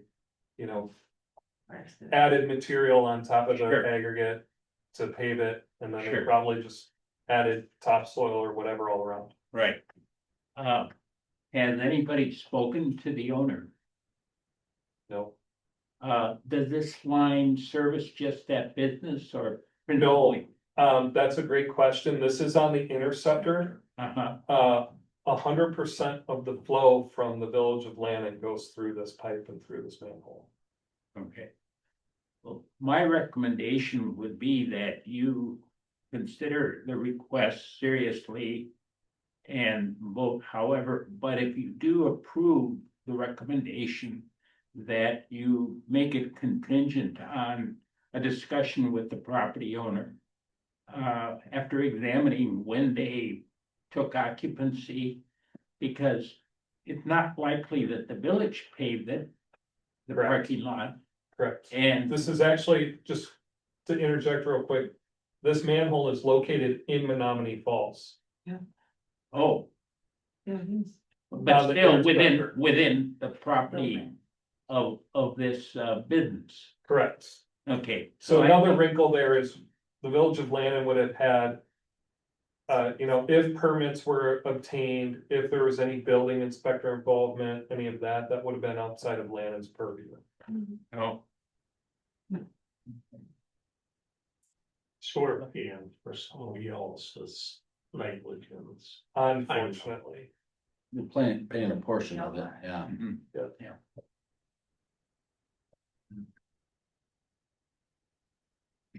And who knows, maybe I'm dreaming, but wishing. Maybe the quote will come back at 8,000, I really don't. They gotta buy a section, it's probably a 1 or 2 day job, Mhm. mobilize an excavator or backhoe or whatever. And what's the risk of not doing anything with it? Been Uh, fined for 20 years. correct, it could be fine for another 20 years, but they could. You're gonna reach a point where. It's gonna need to get accessed. And someone's gonna have to dig it up in order to do whatever maintenance is required. Or whatever. So it's either we pay to fix it now or fix it later.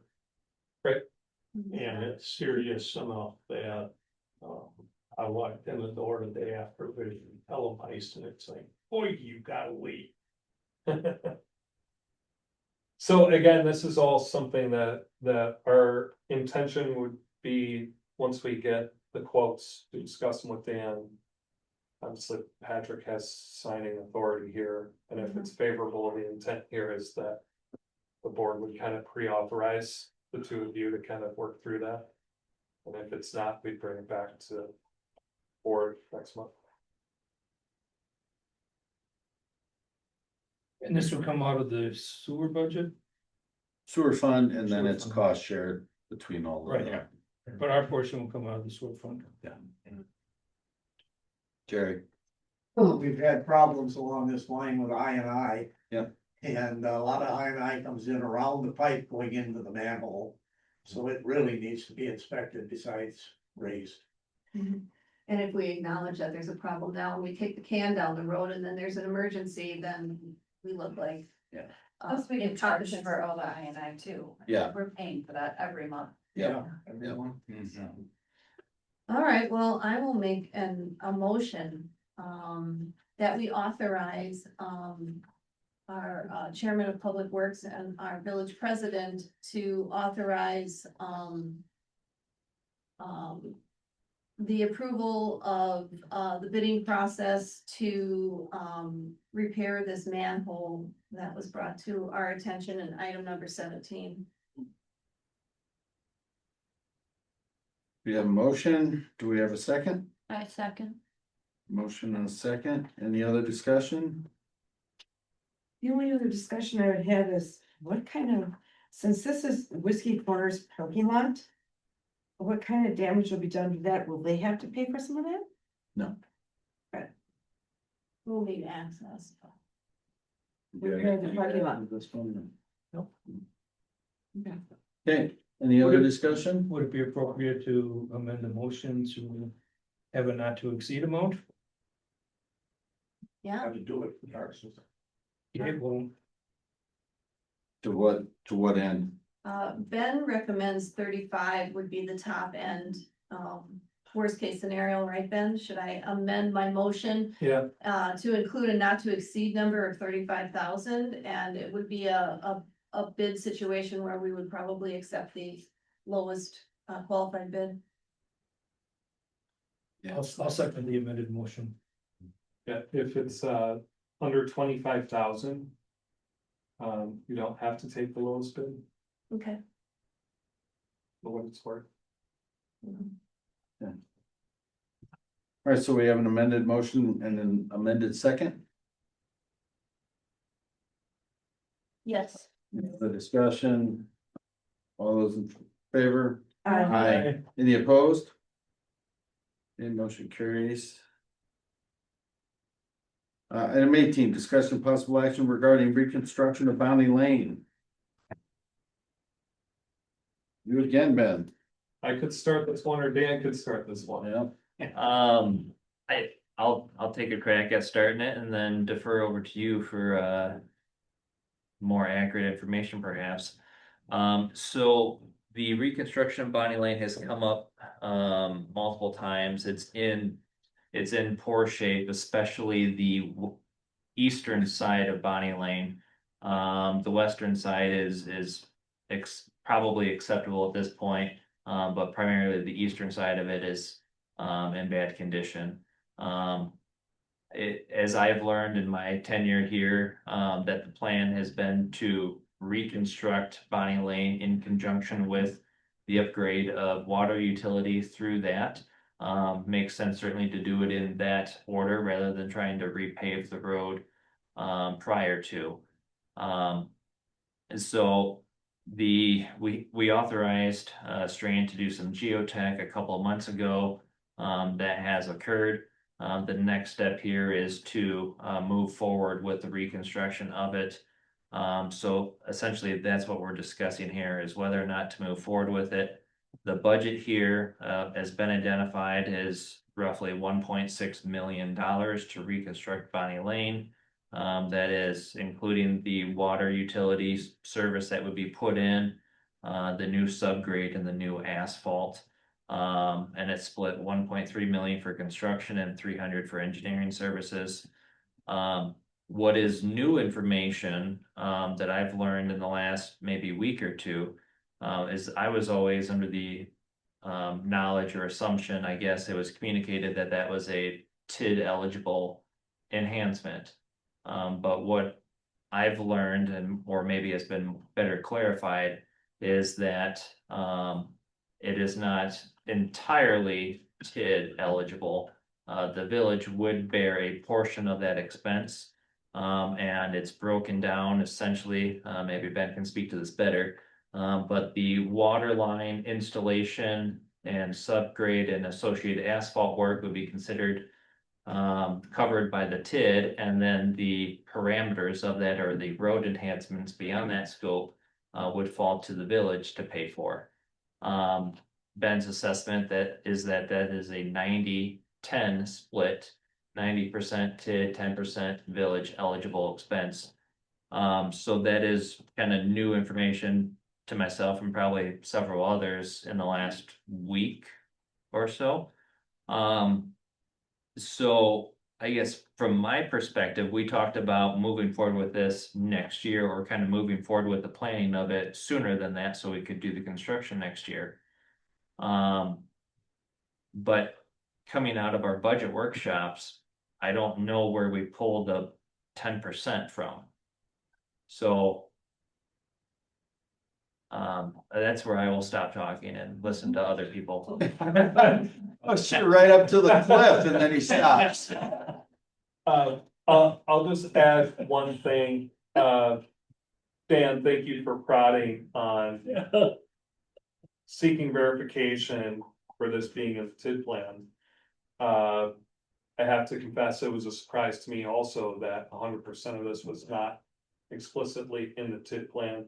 Talked it through with Ellers, and an option is the village can either move forward with this 90-10 split as Dan stated, or the village could go through a TID 2 project plan amendment to explicitly list this project in the TID plan. And it was Eller's opinion that amendment could take place concurrent with planning the project, doing the actual engineering of the project. What that would be, if I can interject right there. Cause I was a little surprised he recommended that too, because that also then you're moving forward with the assumption that that amendment's gonna get approved by the JRB. Correct. And we don't know that for sure. Correct. So there's some risk Sure. involved in that process, doing it that way. Sure. Let's see what else. As far as schedule goes, one of the things I put in the email for the packet here was if the board, I asked that the board would authorize Strand $12,000 to do the survey and start that. Colors was confident that that was, 100% covered. We would do that through our existing on-call contracts. And then, I think the fastest we could do, and the schedule's kind of up to the board. But I think the fastest we could do is put something together and be ready to advertise for bids in the spring. And then this is certainly a size project that could get done by the end of next year.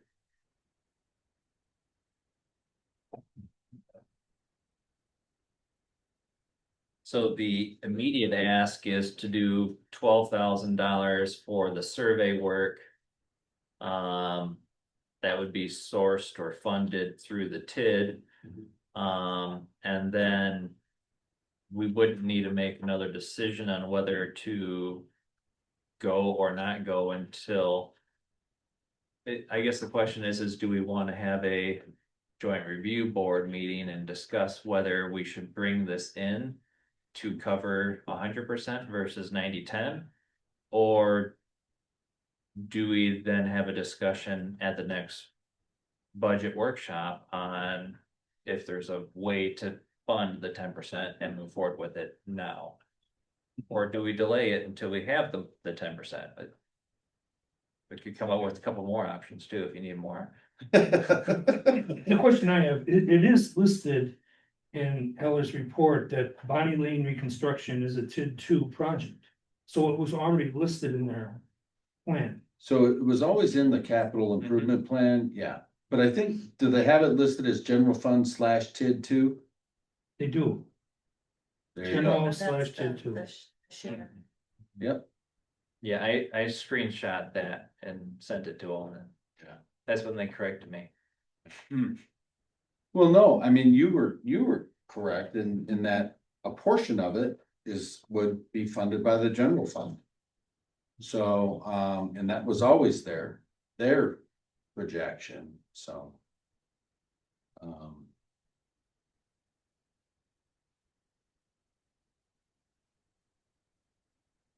Anybody have strong feelings one way or the other?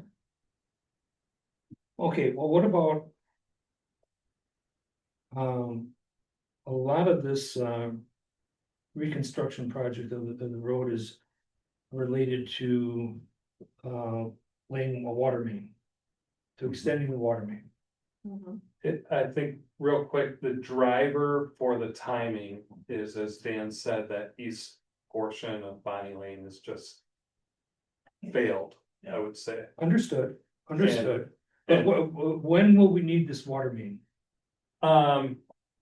The intent is that when Hallquist does their development, which is slated, 28, 29-ish. That they're bringing the water main to the endpoint. So the water main would go in now, the water main would get connected. And kind of placed into service, if you will. In probably 28, 29 timeframe. I think the driver to your question is there is no time frame. There's no required time frame. We don't ever have to put in water on Bonnie Lane. To be honest, right? Well, if we intend to extend it to the, Collie Right, properties, right. but But it would be coming off of Good Hope and it would be feeding up and it could simply terminate at the end of their development. so it may never be absolutely needed. The plan was to put in water there eventually and make municipal water available to those homes. But there's not like some sort of infrastructure time bomb ticking that's pressing us to put in water up there or Correct. do anything with this road. What I'm getting at then is, could there be a Band-Aid approach for now? Send Dennis and Jeff out there with cold patch every week. Well, if you were, rather than cold patch, could we do like a 2-inch overlay of asphalt? Overlay. Or either just an overlay or a mill and overlay, Right. would that buy us 5 years? I would suggest that the amount that you spend on that would be comparable to the 10%. That's what I was. Try to kinda do it thinking. right. Also keep in mind when you do a mill and overlay, the pavement, in my opinion, is failing because there's something wrong with the subgrade. Yeah. So you've got the pavement, you've got what should be granular base, and then you've got the subgrade. Something's going on with a really. We'd have to do a lot of patching first. Right, so my thought would be 5 years would be the max, you might get 5 years out of the mill and overlay, but that's probably be the max. We'd be better off just doing an overlay and not trying to mill it, cause it'll just fall apart on us probably. So probably something to be said for that. Yeah, back in there and a lot of the areas where they were trying to mill and overlay, they were getting down to.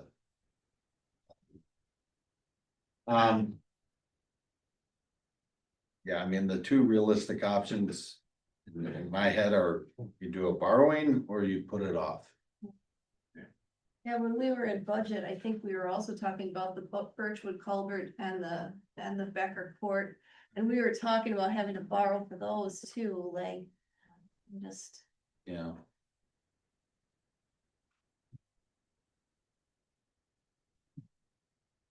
I don't know, after this fire. Department addition, it's really hard to look at the budget. In any sort of realistic way. Sewer fund is healthy. Yeah. Isn't like you gotta go out and sell bonds.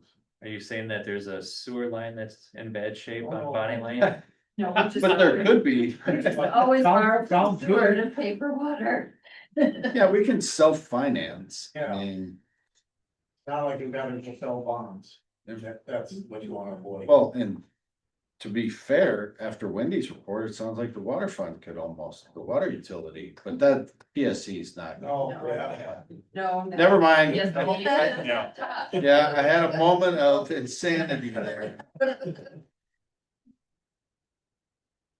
So, I would add that when we did some culvert replacement there 10 years ago, there's over 2 feet of topsoil that's built on.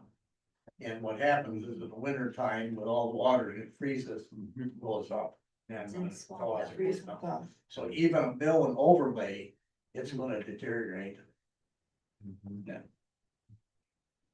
So is there, in the reconstruction of Body Lane, is there a engineering, suggestion to raise the grade of that road? Because it is, like, that water is, I mean, you can see you are eye level with that pond back there, and when it's even a little bit of extra water, it comes right to the road, so are you gonna elevate That that? would be done in the survey, right? The survey would determine that? Yeah, that's something that will get figured out. It's not off the table, but to get at Jerry's point.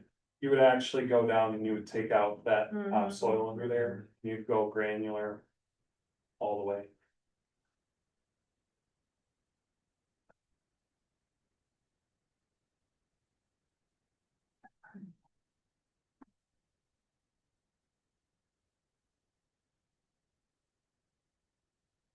Any new thoughts? We're all like, it needs to be done, but.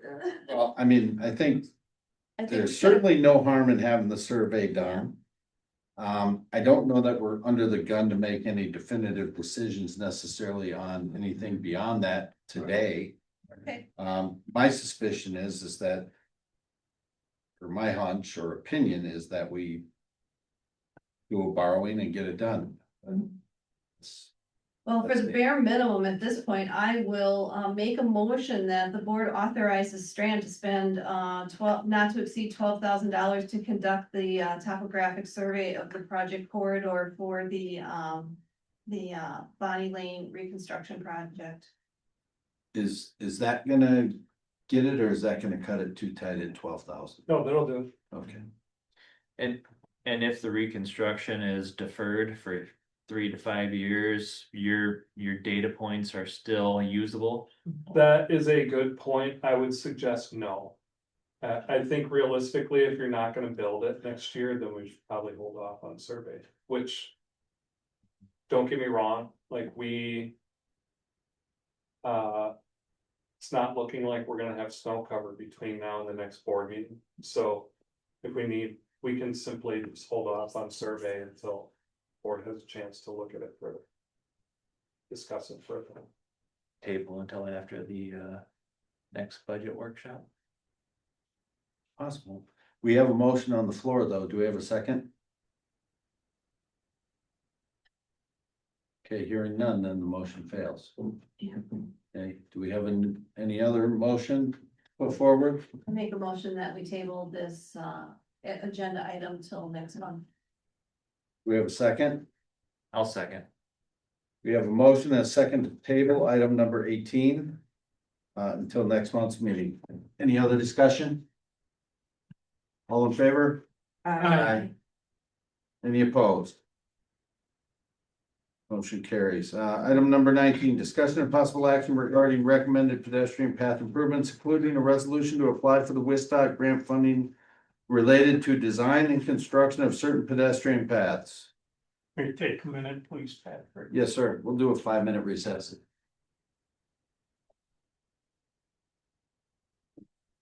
Brewers are down 1-0. They gave up. Well, I don't know that much. Trace. I'm reading the play-by-play. Our Mhm. wait. And I know it's really foggy on my way home, so.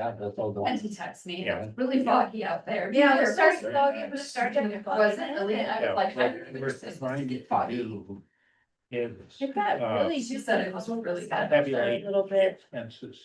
So I was like, yeah, my luck is your mind. Yeah. Hi, Jerry. Have a good night. Good night, Jerry. Hey, Jerry. And I'm very happy that, So I We can defer defer this to the. any important election ago, we had a fund manager.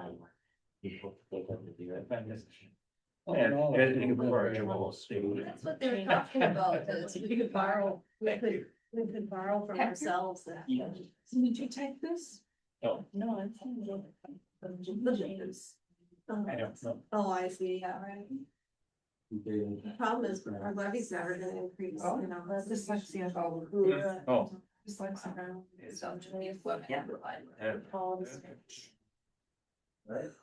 Oh my gosh, it's So the people are eighties. tired. People eight. Oh, it does.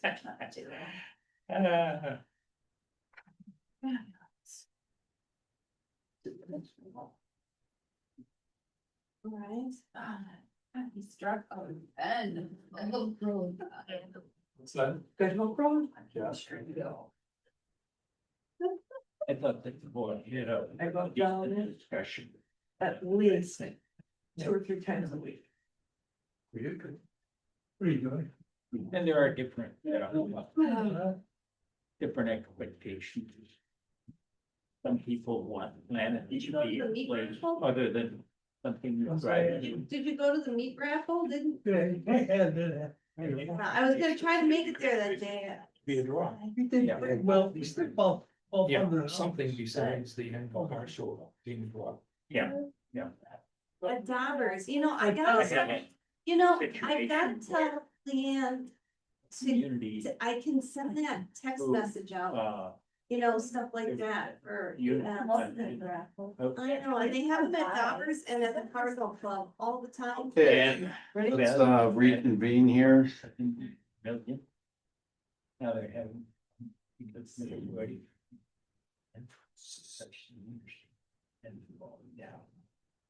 So we're on item 19, discussion of possible action regarding recommended pedestrian path improvements, including a resolution to apply for the Wistock grant funding related to design and construction of certain pedestrian paths. So we have a small steering committee, myself, trustee Batiste and trustee Moore, who have had a meeting with MSA and Ben Wood to try to identify and prioritize some of these proposed improvements. But in order to move them forward with the applications, we have to approve a resolution committing ourselves to actually proceeding with the projects, if we receive a grant award. So Ben, I don't know if you wanna dial this in a little bit more than Sure. that. Sure, so the steering committee met and considered these 5 early project recommendations from MSA. MSA's full study won't be done until first part of next year. But there's a WSDOT grant that's due at the end of this month. Patrick said it accurately that a resolution is required and it's included in the packet. The steering committee discussed 3 projects that are worth moving ahead with at this time. The first of which is it's identified as Route 3 in this little packet here, and that's having a path that goes in within Jake's Park along Lannon Road from the south parking lot to the north parking lot. MSA put together some cost opinions for that, and the construction cost on this one, I think is around 55,000. We discussed with Ellers, that's 100% TID eligible projects. And quite frankly, is a small enough project that would be wise for the village to just move ahead with that one. Can move a lot faster, not having to follow some of the red tape of the WSDOT process. Anyways, so the suggestion of the steering committee is to move forward with that project, just using local / TID funds.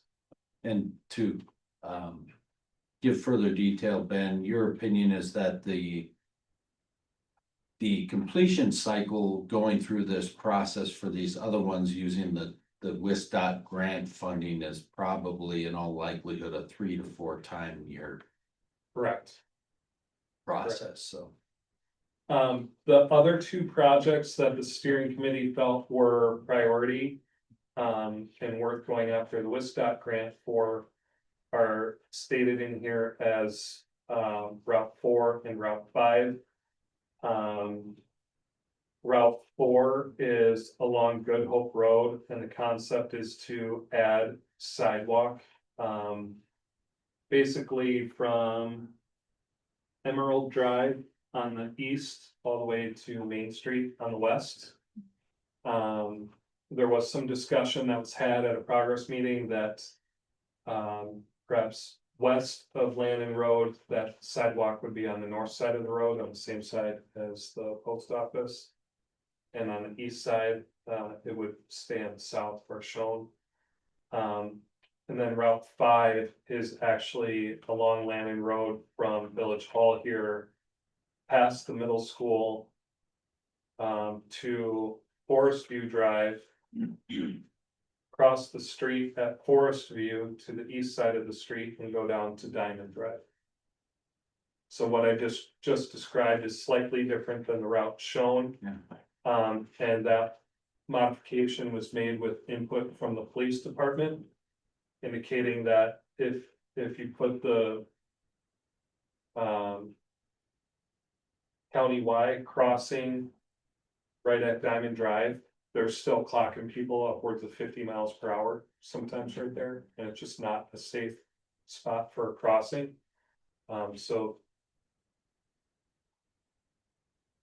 do that crossing at Forest View instead.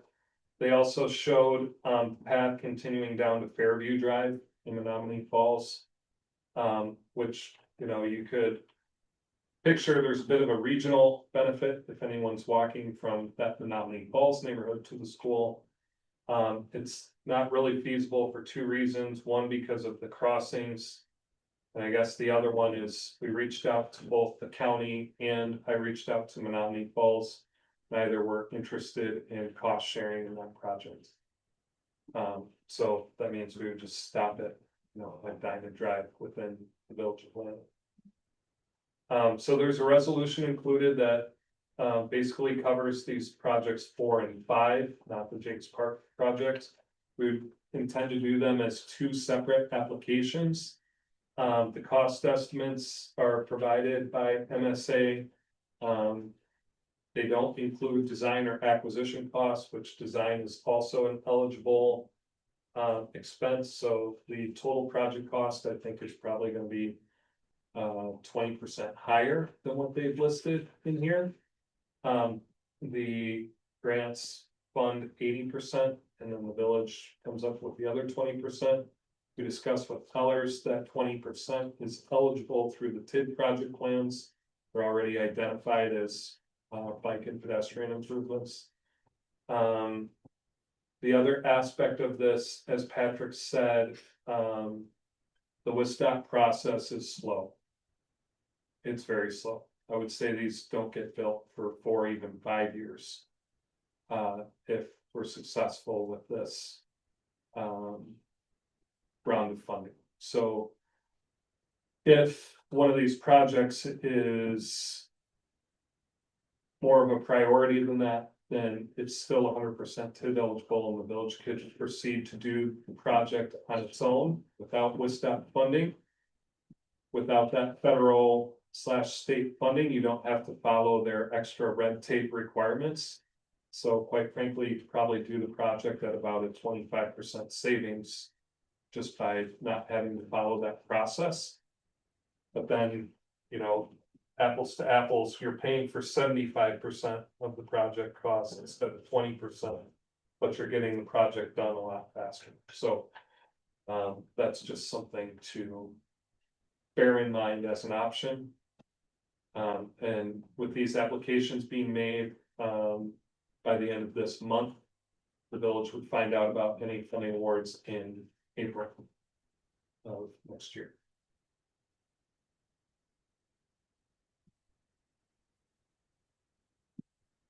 So what does the committee think? Well, we felt that 5 was pretty critical. Yeah, that's probably, And 4, we felt that they were both pretty, from a safety standpoint, we felt that they were both very important projects. We didn't really get into even discussing the possibility of us self-funding and, you know, skipping the TAP grant process. But that's certainly an option, as Ben pointed out, if we feel that they're that urgent in nature. One other thought on that, I could talk to DOT. And they require the resolution for obvious reasons. They want to know if they give you the grant that you're gonna follow through and do the project. Yep. So in some respects, it would be poor form. But I'm curious if it told the DOT, well, we're gonna decline the funds because we want it done faster. It's more, we're so committed to the project that we don't want your money, you know, hopefully they would see that in a little different light, but. Right. Maybe that's a conversation I can have with them. We would have a response by April 2026, Yeah. whether yes or no on whatever we submit for. Yep. So, I mean, I think it's advantageous to make the submission now, get the answer in April. And then either yes, they're on board with it and we do it to their specs at, you know, 80% them, 20% us, or we get a denial from them, and then we can have a discussion on whether to use TID funds to do it at a 25% cost savings. The only wrench I would throw in this, being on the steering committee, completely agreeing with everything, the only wrench I would throw in there is there a benefit to, we prioritized 5 and then 4 for the most important, most critical. But given that we're gonna have an answer in April, is there a reason why not to ask for 1, 2, or 3? I mean, the caveat, I mean, obviously we would have to build it to their standards rather than local standards. Yeah, and even the standard of construction is really of no difference. It's the process that you have to go through. DOT requires certain environmental reports and requires a right-of-way report, and if you have to acquire property, even if you talk to the property owner and it's like, yep, if you just work up the document, I'll sign it, you can just have it.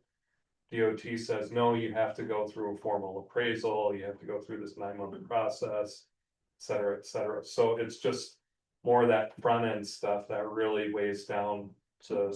The risk is they might say yes.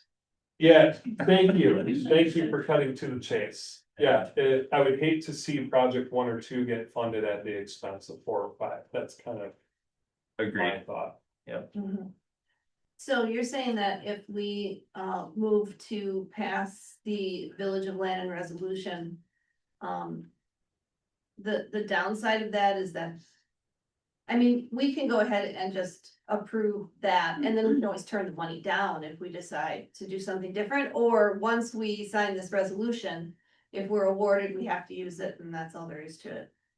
And The this intent resolution, of the resolution is the latter. Yeah. Mhm. and that is actually naming those projects that the committee has prioritized. Yep. Yeah, okay. Oh, that's an interesting conundrum, isn't it? And we have to, if we want to apply in this funding cycle, this is due by the end of this month, so we can't Correct. table this till next month. And this program is a every other year program, so it, yeah, that's So it's this October or October 27th? exactly. Well, as we've discussed in several times tonight, we can't turn down any free money. That's kind of my opinion on this, even if it means that we may have to jump through more hoops and we have to spend more money to jump through those hoops. I hate to think that we're so flush that we wouldn't take free funding. Well, again, and it goes to save, on TID dollars too. Right. And you're. Yeah, I mean. This one, 206 and 347. 600, that's gonna be all of. By then, that's gonna be all of $800,000 or $900,000. Yeah. With all the other. Inflationary costs and all the added. Planning and engineering, right? Mhm. So. All right. A small chunk of change. But I would, what's that? I said it never is. No. Hey, we got $47 of ARPA interest. Anybody's looking for a place to put that. I would suggest though, that if we do make a motion that we make a correction to the second whereas where we change board, spelling of board, BOARD rather than BORAD. Thank you. Thank you. Okay, well, I will agree to that, but I will forward a motion. That the Village of Lannon adopt the resolution for the funding by Wisconsin DOT for the 2026 through 2030 TAP award. I'll second the motion. We have a motion and a second. Any other discussion before we do a roll call vote? Just for clarification, and we're just targeting. Project 3, 4, and 5, correct? 4 and 5. 4 and 5. Just 4 and 5. Mhm. Okay. My comment was gonna be on project 3, perhaps we. Add an agenda item next month, we Yeah. can discuss that along with buying land. If that's something the village wants to move forward with. It's probably appropriate. They're both kind of in the same vein. Okay. Okay, so we have a motion, a second, any other discussion?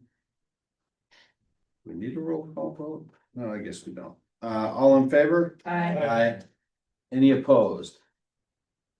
That's a unanimous motion, approval. Job on that plan assessment. And that. Okay, item 20, discussion and possible action regarding issuance of a request for proposal for the reconstruction of Good Hope Road. So we already have the funding from DOT obligated for this. Bill just signed the state municipal agreements, and the next step in that process is to issue an RFP. I have drafted that RFP. I have highlighted things that are kind of subject to get tweaked or finalized. The punchline here is if the board would identify someone that Strand could work with, such as Dan, to finalize this and get this sent out. We could do that. I would love to see, if it's possible, I would love to see this be on a schedule where it could come back for the November 10th board meeting, or the village to make a recommendation, but I don't know if that might be too fast. Perhaps November 19th, there could be a special board meeting to make a recommendation on the selection of an engineer. What happens after the board makes its recommendation, that goes to the DOT. The DOT has to concur with that before negotiations can start with that firm. So as I think about it, I think my preferred timeline would be to, I guess, stick with the dates as outlined in here.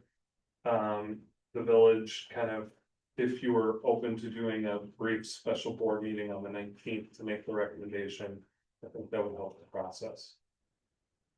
And then I've highlighted here, this RFP was modeled after the last one that was sent out for the pedestrian plan.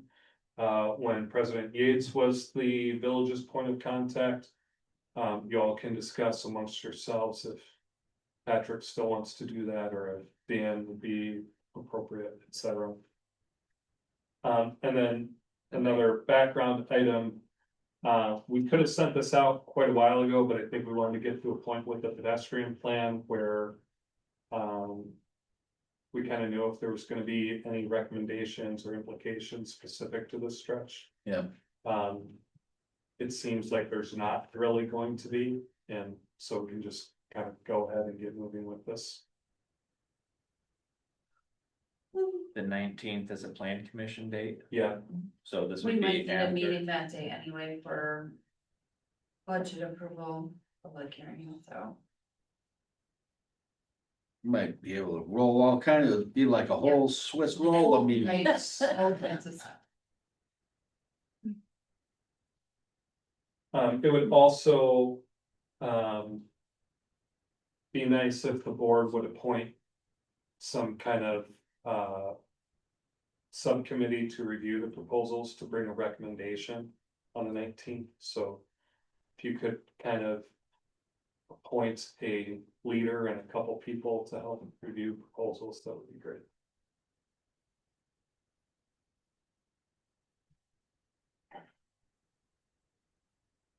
Can I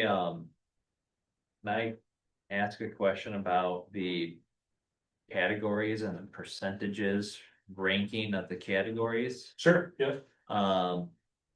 To me, I would say that the ability to meet the required schedule is a little more important than 15%. Sure. And if we have the leeway to increase that and decrease something else, I would like to do that. Okay.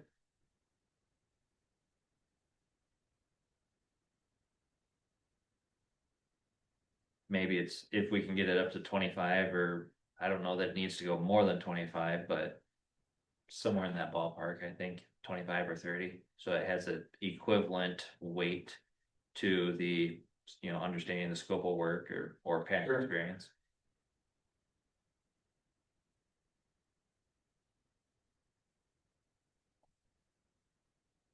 And then I don't have any objection to being part of a committee to review and look at this.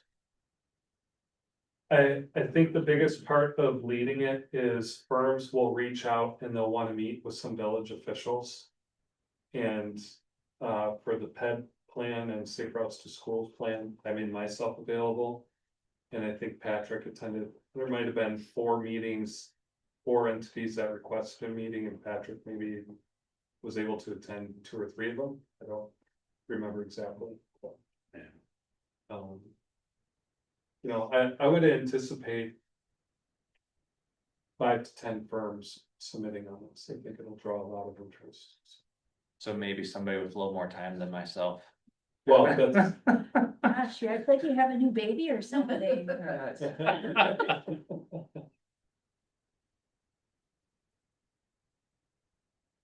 So are we looking for volunteers? Is that what we're doing? Volunteers first and then. Another thing we could do with that is, last time we used this template, I was a little sheepish about listing myself. There's a whole paragraph in here that says as part of the DOT funding requirements, the village engineer is excluded from submitting.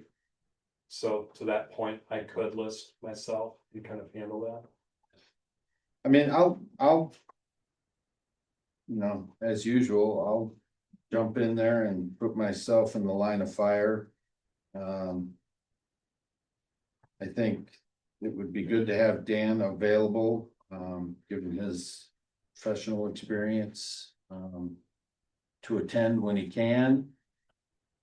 And I would entertain any other volunteers that have enough interest and availability to make a commitment to it.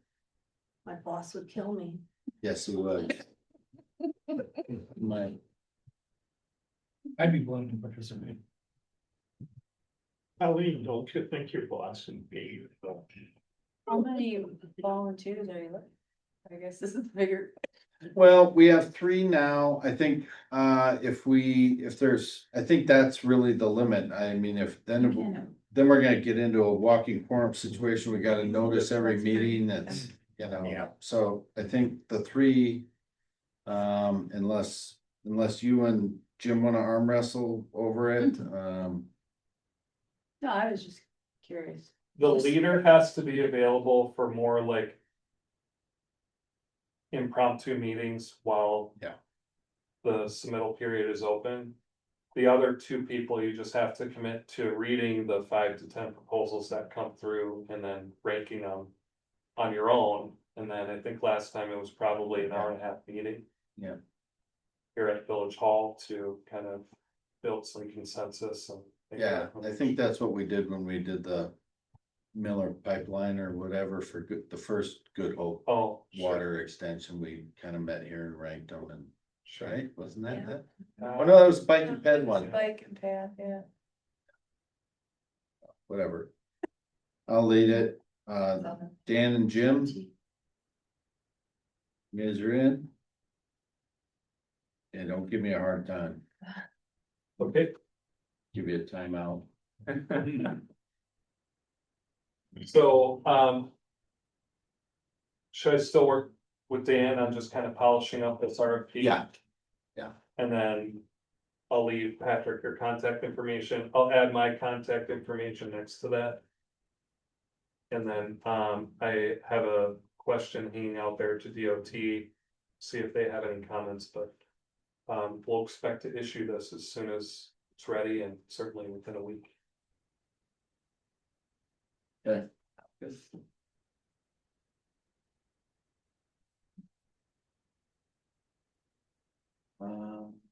Let's see, so we need action here then? I think it would be nice to Just- take action Yeah. authorizing Strand to work with the clerk to issue the RFP. Yep. Subject to Dan Coordinate review with Dan's review, yeah. and that the appointed review committee shall be Patrick, Dan and Jim. Hopefully AI caught that. Sounds like a great motion. Would anybody care to put that I will forth? so move. Okay. We have a second. Second. A motion, a second. Any other discussion? Brenda, you got all that? Yeah. Yep. Okay. All those in favor? I Any opposed? Motion carries.